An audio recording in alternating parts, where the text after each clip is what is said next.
দল সমাবেশ করলো, একটা বড় সমাবেশ হলো জুলাই সনদের আইনি ভিত্তি সহ ৫ দফা দাবি আদায়ের জন্য এই সমাবেশ। এবং সেখানে জামায়াতের আমির স্পষ্ট ঘোষণা করলেন যে আহ, জুলাই সনদের আইনি ভিত্তি ছাড়া 2026-এ কোনো নির্বাচন সম্ভব না। অন্যদিকে আমরা জানি যে বিএনপির অবস্থানটাও স্পষ্ট, তারা বলছে যে এই জুলাই সনদে তারা স্বাক্ষর করেছে, এখন যেটি গণভোটের জন্য প্রস্তাব করা হচ্ছে সেটি ভিন্ন, নোট অফ ডিসেন্ট নাই, ফলে তাদের আপত্তি আছে, তাদের সময় নিয়েও আপত্তি আছে, তারাও কিন্তু হার্ড লাইনে।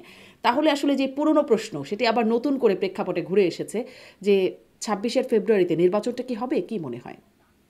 না, এটা এটা আমরা যদি রাজনৈতিক সিচুয়েশন দেখি তাহলে ডেফিনেটলি কোশ্চেনটা ভ্যালিড ইন দ্য সেন্স যে আমরা ঐকমত্য কমিশনে রাজনৈতিক দলগুলোর একটা আলাপ আলোচনা দেখতেছিলাম, তাই না? এবং সেই আলাপ আলোচনার মধ্যে একটা ব্যাক অ্যান্ড ফোর্থ ছিল। তারা একটা জিনিস ডিসএগ্রি করতেছে, আবার আসতেছে, আবার এগ্রি করতেছে। এটা একটা বিউটি, একটা অসাধারণ জিনিস ছিল। তো সেই জায়গাটাতে আমরা ঐকমত্য কমিশনের আলোচনাটা শেষ হলো, জুলাই সনদের একটা ড্রাফটে আমরা গেলাম। সেখানে একটা টেকনিক্যাল কোশ্চেন উঠলো। কোশ্চেনটা হলো যে এখানে অনেকগুলো রাজনৈতিক দলের ডিসএগ্রিমেন্ট আছে অনেক জায়গায়। ধরেন জামাত 2টা জায়গায় ডিসএগ্রি করছে, বিএনপি 5টা জায়গায় ডিসএগ্রি করছে, এনসিপি 3টা জায়গায় ডিসএগ্রি করছে, যেটাকে আমরা ডিসেন্ট বলতেছি।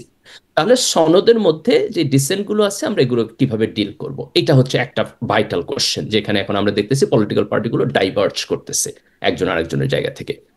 সেকেন্ড আরেকটা জায়গা এখানে টেকনিক্যালি উঠে আসছে, সেটা হলো যে এই জুলাই সনদটাকে আমরা কিভাবে বাস্তবায়ন করব, যে এইটার লিগাল ফ্রেমওয়ার্কটা কি হবে, তাই না? কোন জায়গায় বাধ্যবাধকতা তৈরি হবে। এখন আমরা যেই জায়গায় যাইতে চাচ্ছি সেটা হলো যে গণভোটের মধ্য দিয়ে আমরা এর লিগাল ফ্রেমওয়ার্কটাকে সমাধান করব। যে আমরা মানুষের কাছে দিলাম, সংখ্যাগরিষ্ঠ জনগণ এটাকে যেভাবে দেখবে, তারা যদি ইয়েস বলে তাহলে এটা ইয়েস, তারা যদি নো বলে তাহলে এটা নো। গণভোটে কিন্তু বিএনপিও এগ্রি করছে। বিএনপি ধরেন যে জুলাই সনদের ব্যাপারে মিক্সড কথাবার্তা বলে, কিন্তু তারা কিন্তু গণভোটের সাথে ডিসএগ্রি করে নাই। গণভোটটা কখন হবে এটা নিয়ে আলাপ আলোচনা আছে। আর একটা আলাপ আলোচনা হলো যে সরকারের দিক থেকে এক্সিকিউটিভ অর্ডারটা কিভাবে হবে। তো এখন আমি এই জায়গা থেকে যদি দেখি যে তারা কিন্তু বিএনপি, এটাও বলছে নোট অফ ডিসেন্ট সহ গণভোট হতে হবে, তারা হ্যাঁ, যেটা তো এই স্বাক্ষর জায়গা করেছে থেকে সেভাবেই। হ্যাঁ। এক্স্যাক্টলি তারা বলতে চাইতেছে যে তারা যেখানে ডিসএগ্রি করতেছে এটা যেন গণভোটের মধ্যে দিয়ে না আসে। বিএনপির জায়গাটা হচ্ছে এইটা। এখন এটার সমাধানটা কি হবে, বা এই যে জামাত এখন তার যে দফাগুলো দিতেছে আলাদাভাবে, এটা কি রাজনীতিতে একটা কনফ্লিক্টিং জায়গায় চলে যাইতেছে কিনা? আমি এটাকে যেভাবে রিড করতেছি আমার কাছে মনে হচ্ছে যে এই অন্তর্বর্তী সরকারের উপরে আপনার রাজনৈতিক দলগুলো একটা প্রেসার তৈরি করতে চাইতেছে। বিএনপির দিক থেকে বিএনপির দাবিনামা দিয়ে বিএনপি প্রেসার তৈরি করতে চাইতেছে। জামাত এবং সমমনা দলগুলো তাদের দিক থেকে একটা প্রেসার তৈরি করতে চাচ্ছে। এই যে প্রেসার তৈরি করার প্রক্রিয়াটাই আমরা এই দাবিনামার মধ্য দিয়ে দেখতে চাচ্ছি। এখন প্রেসার তৈরি করা তো একটা পলিটিক্যাল কাস্টমারি আর্ট, এটা সবসময় পলিটিক্যাল পার্টিগুলো করে। তো এটা যদি ধরেন যে প্রেসারের জায়গায় গিয়ে শেষ হয়ে যায় এবং আমরা প্রেসারের মধ্যে দিয়ে 2টা পার্টি এক জায়গায় আসলো, একটা আলাপ আলোচনার মধ্যে দিয়ে গেল, তাহলে সেটা আমাদের জন্য খুবই ভালো জায়গা হিসেবে দাঁড়াবে। আর যদি এটা এরকম হয় যে না, ফাইনালি এই পুরো জিনিসটা ব্রেক ডাউন করলো, বিএনপি জামাত এতখানি ডাইভার্জ করলো যে প্রত্যেকেই রাজপথে চলে গেল এবং একজন আরেকজনের সাথে আন্দোলনের কনফ্লিক্টিং সিচুয়েশনে গেল, তাহলে তো এটা জাতির জন্য অত্যন্ত আনফরচুনেট জায়গায় গিয়ে দাঁড়াবে। আমরা আশা করি যে সেই জায়গায় হবে না। না হইতে হইলে কি হইতে হবে, 2টা পলিটিক্যাল পার্টিরই একটু নমনীয় থাকতে হবে, যে আমি যেমন একভাবে আমার পলিটিক্যাল দাবিটা তুলবো, সেটার পক্ষে দাঁড়াই একটা প্রেশারও দিব, আবার যেন আমি আলাপ আলোচনায়ও যাই, এবং সেখানে যেন আমার কাছে কিছু জিনিস থাকে যেখানে আমি নেগোশিয়েবল, যে না এটা আমি ফ্লেক্সিবল, আমি এটা মেনে নেই। আমার আন্ডারস্ট্যান্ডিং এ কিছু কিছু জিনিস আছে নন নেগোশিয়েবল। যেমন ধরেন আমি জুলাই সনদকে নন নেগোশিয়েবল বলে মনে করি। আমাদের পরিবর্তন একটা লাগবেই।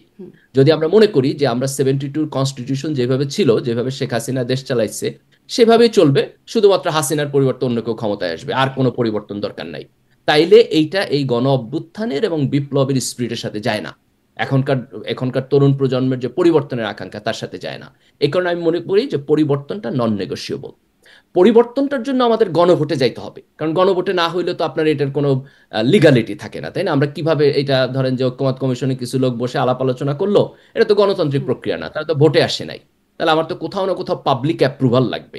তাহলে গণভোটটা হচ্ছে আমার পাবলিক অ্যাপ্রুভাল। আমি গণভোটটা ছাড়া পরের নির্বাচনে যাইতে পারবো না, আমার গণভোট লাগবেই। আমি এটাকে নন নেগোশিয়েবল বলে মনে করি।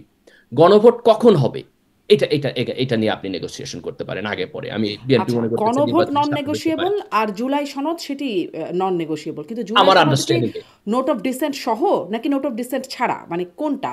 বিএনপি আমি বলছে মনে নোট অফ করি, ডিসেন্ট সহ, জামাত বলছে নোট অফ ডিসেন্ট ছাড়া, যে 48টা দফা আছে সেটি ভিতরে গণভোটে তারা যেতে চায়। Very good point. দেখেন, এখানে তো অনেক পলিটিক্যাল পার্টি ছিল, নানান জনের নানান নোট অফ ডিসেন্ট আছে। আমি 3টা পলিটিক্যাল পার্টিকে প্রমিনেন্ট হিসেবে আইডেন্টিফাই করব। একটা হচ্ছে বিএনপি, কারণ কি? তার কারণ হলো বিএনপি বড় দল, তার আগে ক্ষমতায় ছিল, ভোটে তারা গেছে, অনেক লোক তাদেরকে ভোট দিচ্ছে। সেকেন্ড জামাত, কারণ হচ্ছে আওয়ামী লীগ এবং জাতীয় পার্টিকে আপনি ড্রপ আউট করলে টপ 4 পার্টির মধ্যে জামাত ছিল, সো সে এখন second promising political party. Third আমি বলবো এনসিপি, যেহেতু তারা গণ অভ্যুত্থানের মধ্যে দিয়ে আসছে। তাহলে এই তিনটা দলের আমি নোট অফ ডিসেন্ট দেখবো, এবং দেখে আমি একটা সেকেন্ড প্যাকেজ করব, যেখানে আমি নোট অফ ডিসেন্ট গুলো বাদ দিয়া তিনটা দল যেখানে অ্যাগ্রি করছে, that will be my one package. আর আরেকটা হবে যে জুলাই সনদ এখন যে অবস্থায় আছে, এটা এক প্যাকেজ। দেন দুইটাই আপনি জনগণের দেন, জনগণ হ্যাঁ না ভোট দিবে, যেটার প্রতি ভোট দিবে সেটা আপনি বাইন্ডিংস হিসাবে নেবেন। তো এটাকে এত কমপ্লেক্স করার তো কোনো প্রয়োজন হয় না। বিএনপি যেটা বলতে চায় সেটা হলো যে সে যেটা ডিসএগ্রি করছে সেইটা সে মানতে বাধ্য না কোনো অবস্থাতে, এটা এটা তার প্রপোজাল না। এখন আপনি এটাকে দুইভাবে ডিল করতে পারেন, একভাবে ডিল করতে পারেন, ইটস ওকে, এটাকে আপনি নির্বাচনী এজেন্ডা বানায় নির্বাচনে যান, আমরা মানুষের বলি যে বিএনপি এটা এগ্রি করে না, বিএনপির ভোট দিও না। এটা হলো একটা way to deal with that. আরেকটা ওয়ে হইলো যে না, আমি আগামী পার্লামেন্ট পর্যন্ত যাব না, আমি গণভোটে দিব, গণভোটে ইয়েস নো হবে, বিএনপি মানুষের বলবে যে দেখো এটাতে আমি ডিসএগ্রি করছি, তোমরা এটাতে না ভোট দাও। লোকেরা যদি বিএনপির কথা শুনে তাহলে তাহলে ইটস ওকে। আমি গণভোটে যাইতে চাই, এই এই ইয়েস নোটা কেন গণভোটে যাইতে চাই? তার কারণ হলো ধরেন আপনি যখন ইলেক্টেড হইতেছেন, আপনি তো 40% ভোট পাও ইলেক্টেড হইতে পারেন, 35% ভোট পাও ইলেক্টেড হইতে পারেন। বাংলাদেশে তো আমরা 91 নির্বাচনে আপনি যদি দেখেন 35% ভোট পায়া একটা দল সরকারে গেছে। কিন্তু আপনি যদি গণভোটে 50% থ্রেশহোল্ড দেন, তাহলে তো আপনার একটা বেটার নাম্বার অফ পিপলের অ্যাপ্রুভাল রেট আছে। তো আমি এটা চাই তার না মানে কি, মানে গণভোট হতে হলে গণভোটটাকে এফেক্টিভ হতে হতে 50% জনগণের ভোট দিতে হবে? 50% হা ভোট পাইতে হবে, এটা হলো এখনকার বিধান। ধরেন গণভোটে গেলই খুব অল্প মানুষ, ধরেন না, হাইপোথেটিক্যালি যারা যারা যারা ভোট দিছে তার মধ্যে হ্যাঁ, 50%। সেক্ষেত্রে যদি খুব অল্প মানুষ যায় ভোটে, তাহলে তো ওই একই বিষয় হচ্ছে না যে পাশ নো, হলো আপনি কত আপনি অল্প মানুষের না, লোক। আপনি এর অ্যাডিশনাল থ্রেশহোল্ড দেন। আমি 50% এগ্রি করি না, আমি মনে করি এটা আরো বাড়ানো উচিত। কারণ হচ্ছে যে 51-49 যদি হয়, তাও তো সমাজ এটা কনফ্লিক্টিং আইডিয়া, তাই না? এবারে আপনি এবারে মানে কনফ্লিক্টিং যে আইডিয়া নিয়ে প্রশ্নটা যাইতে পারবেন না। বহু না না, এই পয়েন্টটা আমি একটু হ্যাঁ একটু অ্যাড করি যে আপনার আপনার পয়েন্ট ভ্যালিড। আপনি দুইটা কাজ করতে পারেন, দেখেন এটা আলাপ আলোচনার জন্য উন্মুক্ত হতে পারে। একটা হইতে পারে যে আমার টোটাল টার্ন আউট একটা সার্টেন লিমিট হইতে হবে, এটা যদি না হয় তাহলে আমি গণভোটকে ভ্যালিড বলবো না। I agree with that. তার কারণ হলো যে আপনি ধরেন টোটাল টার্ন আউট যদি 40% হয়, তাহলে এটার তো কোনো মানে নাই, তাই না? আপনি তার টোটাল টার্ন আউটে যাইতে পারেন। সেকেন্ড হলো, যেই পার্সেন্টেজটাকে আপনি 50% বলতেছেন, এটা আরো বাড়াইতে পারেন। আপনি এটা বলেন 60% আমি যাবো, মানে 60-40 হলে আপনি বলতে পারেন যে না, একটা একটা ওভারওয়েলমিং অ্যাপ্রুভাল আছে ইন দ্য সোসাইটি। আমি পার্সোনালি মনে করি যে আমরা কোনো পয়েন্টেই যাব না যে পয়েন্টটা কনফ্লিক্টিং, 51-49, আমরা বুঝতে পারতেছি না যে সমাজের মেজরিটি লোক অ্যাগ্রি করতেছে কিনা। কিন্তু আমার যদি একটা ওভারওয়েলমিং মেজরিটি থাকে, যে ধরেন গণভোটে 80% মানুষ ভোট দিছে, সেই 80% মানুষের মধ্যে 60% মানুষ চাইতেছে জুলাই সনদ বাস্তবায়ন হোক, এবং আপনি সে ফেয়ার অপশনেই যাবেন না, আপনি বলবেন এই গণভোটের দরকারই নাই। কারণ হলো কি, আমি পলিটিক্যাল পার্টি, আমি মনে করি এর দরকার নাই। তো ভাই, আপনার পলিটিক্যাল পার্টির জাজমেন্ট তো আমি এগ্রি করি না। Why not people judgement? Let's go to the people judgement. বড় জোর যে প্রশ্নটা আপনি যেটা তুলতেছেন, দ্যাটস এ ভ্যালিড কোশ্চেন, যে আপনি বলতে পারেন যে কত পার্সেন্ট লোকের ভোট আসলে সেইটাকে আমি একটা ওভারওয়েলমিং পাবলিক ওপিনিয়ন হিসাবে বাইন্ডিংস করব। I am interested to that discussion. সেখানে আলাপ আলোচনা আসেন, ইটস ওকে, আমি এগ্রি করি। আমি কিন্তু এই যে এখানে আলাপ আলোচনার ফান্ডামেন্টাল কথা আপনি বলছেন, মানে এতদিন ধরে প্রায় 1 বছর 270 দিনের মতো আলাপ আলোচনা হলো, হয়েই তো এই ভেজালটা বেঁধে গেল। মানে এখানে এসে এমন একটা, যেটা কি মাহমুদুর রহমান মান্না বলছেন, গন্ডগোল পাকিয়েছেন আর কি। তো এইখানে আলাপ আলোচনা শেষ করে দেখা যাচ্ছে এই গন্ডগোলের পর্যায়ে আমরা দেখেছিলাম গণ অভ্যুত্থানের পর একটা চমৎকার ঐক্যবদ্ধ সব দল, বারবার এটি বলাও হচ্ছিল, এবং এখন এসে দেখা যাচ্ছে এই 270 দিনের আলাপ আলোচনার পরে প্রচণ্ড দ্বিমত সবার মধ্যে, এবং একদম এতই যে রাজপথে নামছে, একজন আরেকজনের বিরুদ্ধে বিদ্বেষ করছে, বিদ্বেষপূর্ণ মন্তব্য হচ্ছে, এই অবস্থায় এসে পৌঁছালো। এখন আর সময় কোথায় আলাপ আলোচনা করে সব ঠিক করবে? No, আপনি সময় কোথায় এই প্রশ্ন তোলার আগে আপনাকে তুলতে হবে, that is the shame to the political parties, যে এই পলিটিক্যাল পার্টিগুলো তার নিজের ভেস্টেড ইন্টারেস্টকে কখনোই ন্যাশনাল ইন্টারেস্টের উপরে রাখে না।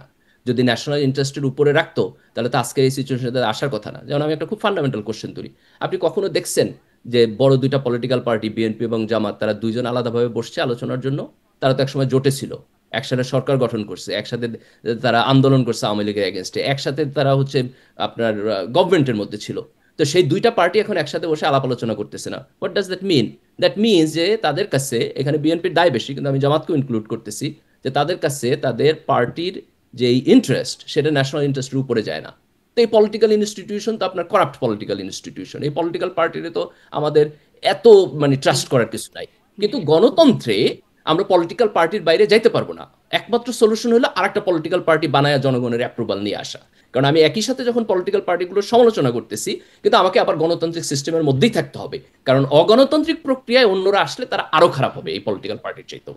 জি দ্যাটস দ্য হাইপোথেসিস, যে কারণে আমরা সেখানে যাইতে চাই না। জি কিন্তু এই যে এতদিন আলাপ আলোচনা করে তারা একটা কনক্লুশনে আসতে পারলো না, এটা হচ্ছে পলিটিক্যাল পার্টিগুলোর খাসলতের প্রবলেম।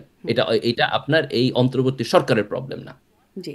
তাহলে পলিটিক্যাল পার্টিগুলো যেটাতে অ্যাগ্রি করবে সেটাতে মানে গণভোট হবে। গণভোট তো আরও অনেক কিছুতেই হতে পারতো। মানে এই বিষয়ে বিএনপি যেমন এখন বলছে যে তারা যদিও গণভোটের ব্যাপারে একমত হয়েছে, কিন্তু সেদিনই মির্জা ফখরুল ইসলাম আলমগীর বলছেন যে আমরা জুলাই সনদ বুঝি না, গণভোট বুঝি না। বিএনপি আসলে গণভোটের ব্যাপারে খুব আগ্রহ শুরু থেকেই ছিল না, তারা একরকম রাজি হয়েছিল। তাহলে তো মানে হতেই পারে, তারা ভাবতেই পারে আমরা গণভোট চাই না। আবার আপনি শুরুতেই দুটো দলকে আলাদা করে দিয়েছেন, যে বাইরে রাখছেন যাদের আওয়ামী লীগ এবং জাতীয় পার্টি, তারাও বড় দল হিসেবে পরিচিত। অন্ততপক্ষে আওয়ামী লীগ তো বড় দল বটেই, তারপরে জাতীয় পার্টিরও একটা অবস্থান ছিল। তাদেরকেও বাদ দিলে মানে পলিটিক্যাল পার্টি যারা বড় দল, জনমতের একটা জায়গা ছিল, তারা তো সবই বাদ চলে যাচ্ছে। বিএনপি যদি গণভোট না চায়, আওয়ামী লীগকে বাদ দিচ্ছেন, জাতীয় পার্টিকে বাদ দিচ্ছেন, তাহলে গণভোটের পক্ষে পলিটিক্যাল দল দেখেন, কোথায়? No, আপনি গো টু দ্য পিপল। যদি এরকম হয় যে আমি আওয়ামী লীগ এবং জাতীয় পার্টিকে এক্সক্লুড করতেছি না বলে মেজরিটি মানুষ গণভোটে ভোট দিতে আসলো না, তাদের এখনো লয়্যালটি আছে আওয়ামী লীগ এবং জাতীয় পার্টির প্রতি, অথবা ধরেন তার সাথে বিএনপিও না বললো, এই কারণে লোকেরা হয় ভোট দিতে আসলো না অথবা না ভোট দিল। আপনি মেজরিটি না ভোট হলে আমাদের জুলাই সনদ আলাপ আলোচনা সব বাদ, আপনি সবকিছু ইলেকশন দিয়ে চলে যাবেন পরের পার্লামেন্টে, তখন আপনি পার্লামেন্ট যেভাবে স্বাভাবিক প্রক্রিয়ায় চলে সেভাবে চলবে। আর যদি আপনি গণভোটে দিয়ে দেখেন যে না 80% মানুষ ভোট দিতে আসছে, they don't care about Awami League, they don't care about Jatiya Party, এবং 80%-এর মধ্যে 60% লোক হা ভোট দিছে, তাহলে আপনার মানতে সমস্যা কোথায়? এই কথা যদি আপনি বলেন যে আমার গণভোটই প্রয়োজন নাই, তাহলে তো আপনি হাইপোথেটিক্যাল কথা বলতেছেন, আমি জনগণের ট্রাস্ট করি না, তাই না? আপনি গণভোটে যান। করেন কি এখন আসলে? যে মানে যে- এই আমরা আমরা আপনার নিশ্চয়ই মনে আছেন ডক্টর ইউনূস চ্যাথাম হাউসে যে যখন কথা বলছিলেন, সঞ্চালকের প্রশ্নে তিনি বলছিলেন আমাদের জনগণ পিআর বোঝেন না, উচ্চকক্ষ নিম্নকক্ষ এগুলো বোঝেন না, তারা ভোট দেয় টাকার বিনিময়ে। মানে এই হচ্ছে আমাদের জনগণ সম্পর্কে আহ, মানে একটা Exactly. মতামত। আমি তাহলে এই গণভোট কি? পজিশনটা দেখেন ডিসএগ্রি করি 100%। এইটা আমরা আলোচনা করতে পারি যে ইটস ওকে, যে জনগণের হয়তো পলিটিক্যাল কনসিয়াসনেস একটা সার্টেন লেভেলে নাই, যদি না থাকে তাহলে তো আমাদের কোনো ওয়ে নাই সামনে আগানোর। তাহলে আমার প্রথম আগানো হলো জনগণকে এডুকেট করা, যে তাকে, কারণ আমি তো জনগণকে সাথে না নিয়ে যাইতে পারবো না, তাই না? এটাই গণতান্ত্রিক প্রক্রিয়া, আমার সবাইকে নিয়ে যাইতে হবে। তাহলে এখন আমি যদি মনে করি যে ওকে, জনগণ হচ্ছে গণভোট বুঝে না, পিআর বুঝে না, তাহলে আপনারা বুঝান, পলিটিক্যাল পার্টিগুলো ক্যাম্পেইন করার টাইম দেন, তারা জনগণকে যা বুঝাবে, ক্যাম্পেইন করবে, কিন্তু এট দ্য কবে এন্ড অফ দ্য বুঝাবে? ডে তো মানে সময়েরও তো একটা ব্যাপার আছে। 26শে ফেব্রুয়ারিতে নির্বাচন, জামাত বলছে নভেম্বরেই গণভোট, এবং এটাতে তারা হার্ড লাইনে আছে। কবে বুঝাবে না, এই? আমি টাইমটাকে, ধরেন কখন গণভোট হবে সেটাকে আমি নন নেগোশিয়েবল বলে মনে করি না। আমি মনে করি এটা রিথিং করার সুযোগ আছে এখন। Yes, your right. একটা প্রবলেমে আমরা চলে আসছি, সে প্রবলেমটা হলো যে আমাদের টাইম লাইনটা অল্প, তাই না? এখন দেখেন, এখন হচ্ছে নভেম্বর, আমরা যদি ধরেন ফেব্রুয়ারিতে নির্বাচনে যাইতে চাই, তাহলে আমাদের মাঝখানে টাইম আছে জাস্ট 2 মাস, 2.5 মাস। তাহলে আমরা যদি গণভোটে আম, এখন করতে চাই আগে, অথবা আমি গণভোট আগে হইতে হবে, এটা আমি নন নেগোশিয়েবল মনে করি। ইভেন নির্বাচনের সাথেও গণভোট হইতে পারে, তাহলে দ্যাট জামাত ডাজন্ট কেন আসলে এটাকে নন নেগোশিয়েবল মনে করছে না? মানে মনে করছে তারা কেন এটাতে ছাড় ম্যাটার। দিতে চায় না? কেন হার্ড লাইনে? আজকে জামাতের আমির বলেছেন, সেক্রেটারি জেনারেল মানে বারবার বলছেন আগেই হতে হবে, নভেম্বরেই আমার হতে কাছে হবে। মনে হচ্ছে জামাতের দুইটা আর্গুমেন্ট এখানে। একটা আর্গুমেন্ট হলো যে তারা, একটা হচ্ছে তারা প্রেসার ক্রিয়েট করতে চাইতেছে যাতে করে হচ্ছে অন্তর্বর্তী সরকার বিএনপির চাপে হচ্ছে আপনার মেল ডাউন না করে, একটা কাউন্টার চাপ দিতে চাইতেছে এটা। আর একটা হলো জামাত ভাবতেছে যে দুইটা ইলেকশন যদি একই দিনে হয়, তাহলে জাতীয় নির্বাচন যদি আপনার সুষ্ঠু না হয়, তাহলে এটা গণভোটকে ইম্প্যাক্ট করবে। আর যদি গণভোট আগে হয়ে যায়, তাহলে গণভোটটা সুষ্ঠু হওয়ার সম্ভাবনা বেশি। এটা তাদের পার্সপেক্টিভ। আমি ব্যক্তিগতভাবে মনে করি আপনি গণভোটের টাইম নিয়ে আলাপ আলোচনা করতে পারেন, এবং যদি ধরেন বিএনপি গণভোট এবং জুলাই সনদের একটা এক্সিকিউটিভ অর্ডারে রাজি হয়, তাহলে আপনি ইলেকশনের ডেটটা তার সাথে কম্প্রোমাইজ করতে পারেন। কিছু না কিছু কম্প্রোমাইজ না করলে তো আপনি বিএনপিকে টেবিলে আনতে পারবেন না, অথবা অ্যাকোমোডেট করতে পারবেন না। আমাদের যদি সবাইকে অ্যাকোমোডেট করে একটু নন আইডিয়াল সিচুয়েশনও হয়, তাহলে সেখানে যাওয়া উচিত। জি। আপনি বলছেন জনগণকে এডুকেট করা, মানে এ তো একটা বিশাল কর্মযজ্ঞ বলে মনে হয়। কারণ মানে 48টা দফা যেগুলো গণভোটে যাবে, সেটা বুঝতে আমাদের, আমরা যারা এগুলো নিয়ে একটু বোঝার চেষ্টা করি, একটু পড়াশোনা করার চেষ্টা করি, তাদেরই আমাদের বেশ কষ্ট হয় কিন্তু এই বিষয়গুলো বুঝতে। যেখানে না, 23। এখানে আপনি এটাকে খুব খুব সিম্পল জায়গায় হ্যাঁ। নিতে পারেন। গণভোটটা ধরেন আমি যদি এখন জুলাই সনদ গণভোট দিই, তাহলে কোশ্চেন হলো জনগণের কাছে আপনি যেটা নিয়ে ক্যাম্পেইন করবেন সেটা হলো যে আপনি কি মনে করেন যে এই যে ডক্টর ইউনূসের নেতৃত্বে অন্তর্বর্তীকালীন সরকার, ঐক্যমত্য কমিশন যে আলাপ আলোচনা হয়েছে, do you trust them? If you trust them, তাহলে আপনি জুলাই সনদে ইয়েস দিবেন।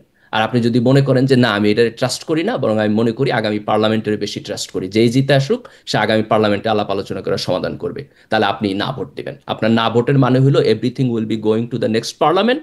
হা ভোটের মানে হলো এই ঐক্যমত্য কমিশনে যে আলাপ আলোচনা হয়েছে এটা মোর ইম্পর্টেন্ট আগামী পার্লামেন্টের চাইতে। তো এটা খুব সিম্পল, না 48 দফা কি কইছে না কইছে এত ব্যাখ্যা বিশ্লেষণের প্রয়োজন নাই। আপনি কোনটাকে ট্রাস্ট করেন, যেমন ধরেন আমার পজিশন আমি জুলাইয়ের গণ অভ্যুত্থানের মধ্য দিয়া একটা পরিবর্তন দেখতে চাই, আগামী পার্লামেন্টের হাতে এটা ছেড়ে দিতে চাই না, এই কারণে আমি জুলাই সনদের ইয়েস ভোট দিব। এখন কেউ যদি মনে করে যে না, এই যে একটা এক্সপেডাইট প্রসেস চলতেছে, গণ অভ্যুত্থানের কথা আলাপ আলোচনা করতেছে, এই লোকেরা ইলেক্টেড না, তার চাইতে আগামী পার্লামেন্টের এটা ডিল করা বেটার, সে না ভোট দিবে। তা আপনি আপনি যদি একেবারে প্রত্যেকটাই জটিলতায় যাইয়া ডিটেলস বুঝতে না চান, এই দুইটার মধ্যে কারে মোর ট্রাস্ট তাহলে করেন, তো এটা খুব তো খুব সুন্দর হতো। সিম্পলিফাইড আপনি যেটা কোশ্চেন। বলছেন সেটা তো খুব সুন্দর ব্যাপার যে সব দল মিলে একটা বিষয় রেডি করেছে, ঐক্যমত কমিশন এতদিন আলোচনা করে, এখন আপনারা কি সেটা চান কিনা। কিন্তু সব দল মিলে একটা বিষয়ে তো যেতে পারে নাই, মানে সেটি যখন পারছে না, পরিস্থিতিটা যখন এখানে এসে পৌঁছাচ্ছে, তখন আসলে কি হবে। বিএনপি তো মানছে না, বিএনপির সাথে আরো অনেকগুলো দল আছে যারা মানছে না, এদিকে জামাত হার্ড লাইনে। আমার প্রশ্নটা এখানেই, এখন সরকার ওই যে কদিন আগে ডক্টর আসিফ নজরুল মাননীয় আইন উপদেষ্টা তিনি বলছিলেন যে এখন সরকার কি করবে বুঝতে পারছে না, মানে কি করবে সরকার এই পরিস্থিতিতে। আমাকে যদি আমি যদি ডিসিশন মেকিং জায়গা থেকে আমি খুব সিম্পল করতাম, আমি হচ্ছে জুলাই সনদের দুইটা পার্ট করে গণভোটে দিতাম, একটা হচ্ছে ডিসেন্ট সারা আর একটা হচ্ছে এখন যে অবস্থানে আছে সেই অবস্থানে। এই দুইটা গণভোট হচ্ছে আপনি দুইভাবে করতে পারেন। বিএনপির সাথে আমি আলোচনায় বসতাম, বিএনপি যদি রাজি হয় ন্যাশনাল ইলেকশনের অল্প কয়েকদিন আগে আপনি গণভোটটা আগে দিয়ে দিলেন, তারপর ন্যাশনাল ইলেকশনে গেলেন, অথবা ন্যাশনাল ইলেকশন এবং গণভোট একসাথে করলেন, কিন্তু আমি দুইটা প্যাকেজ দিলাম।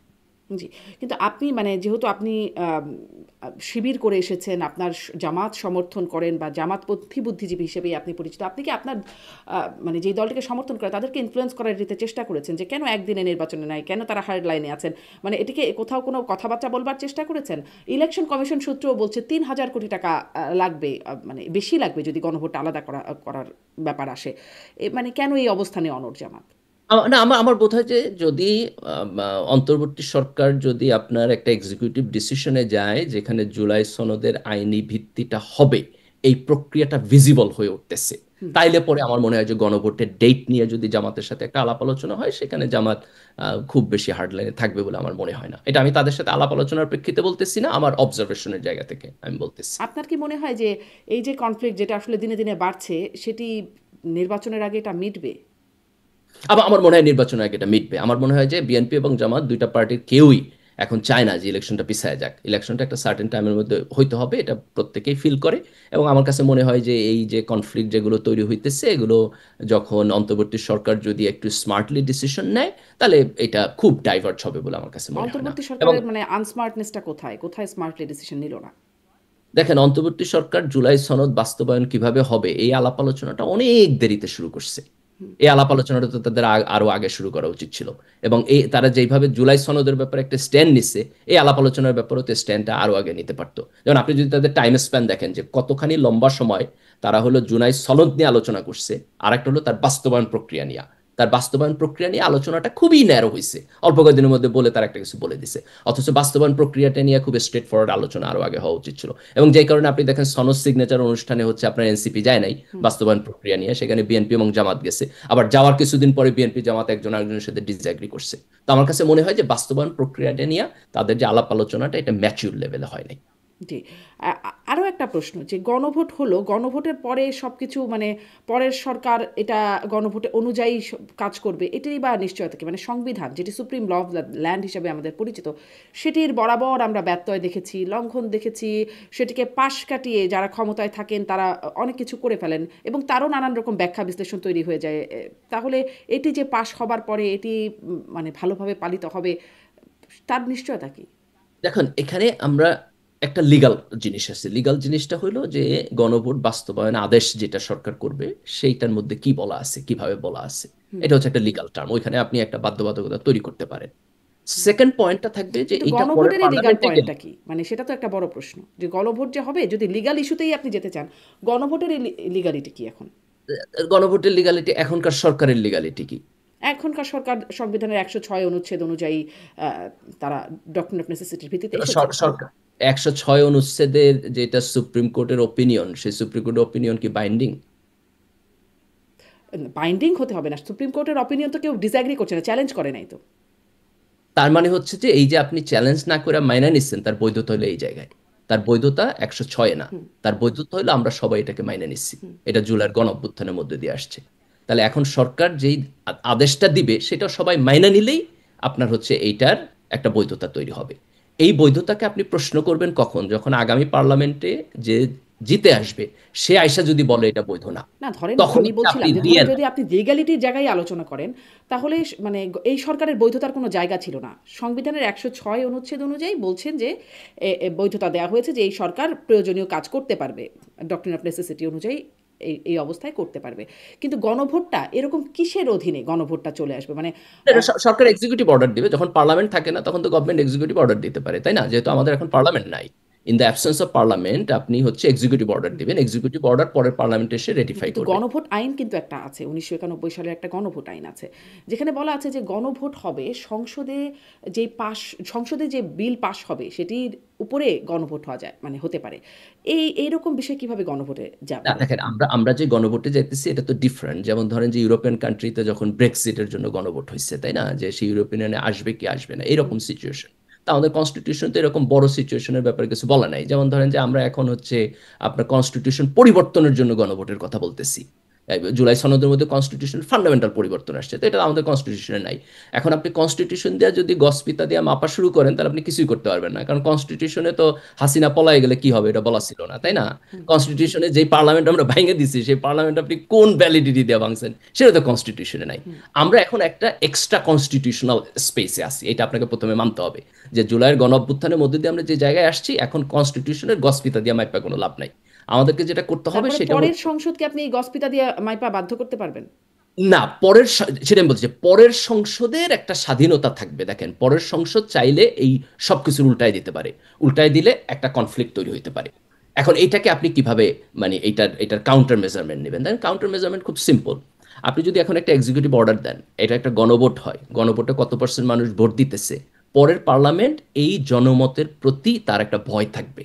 যে ধরেন যে আমি দেখলাম আমার গণভোটে 80% মানুষ আসছে, এর মধ্যে 60% মানুষ এটারে হা বলছে।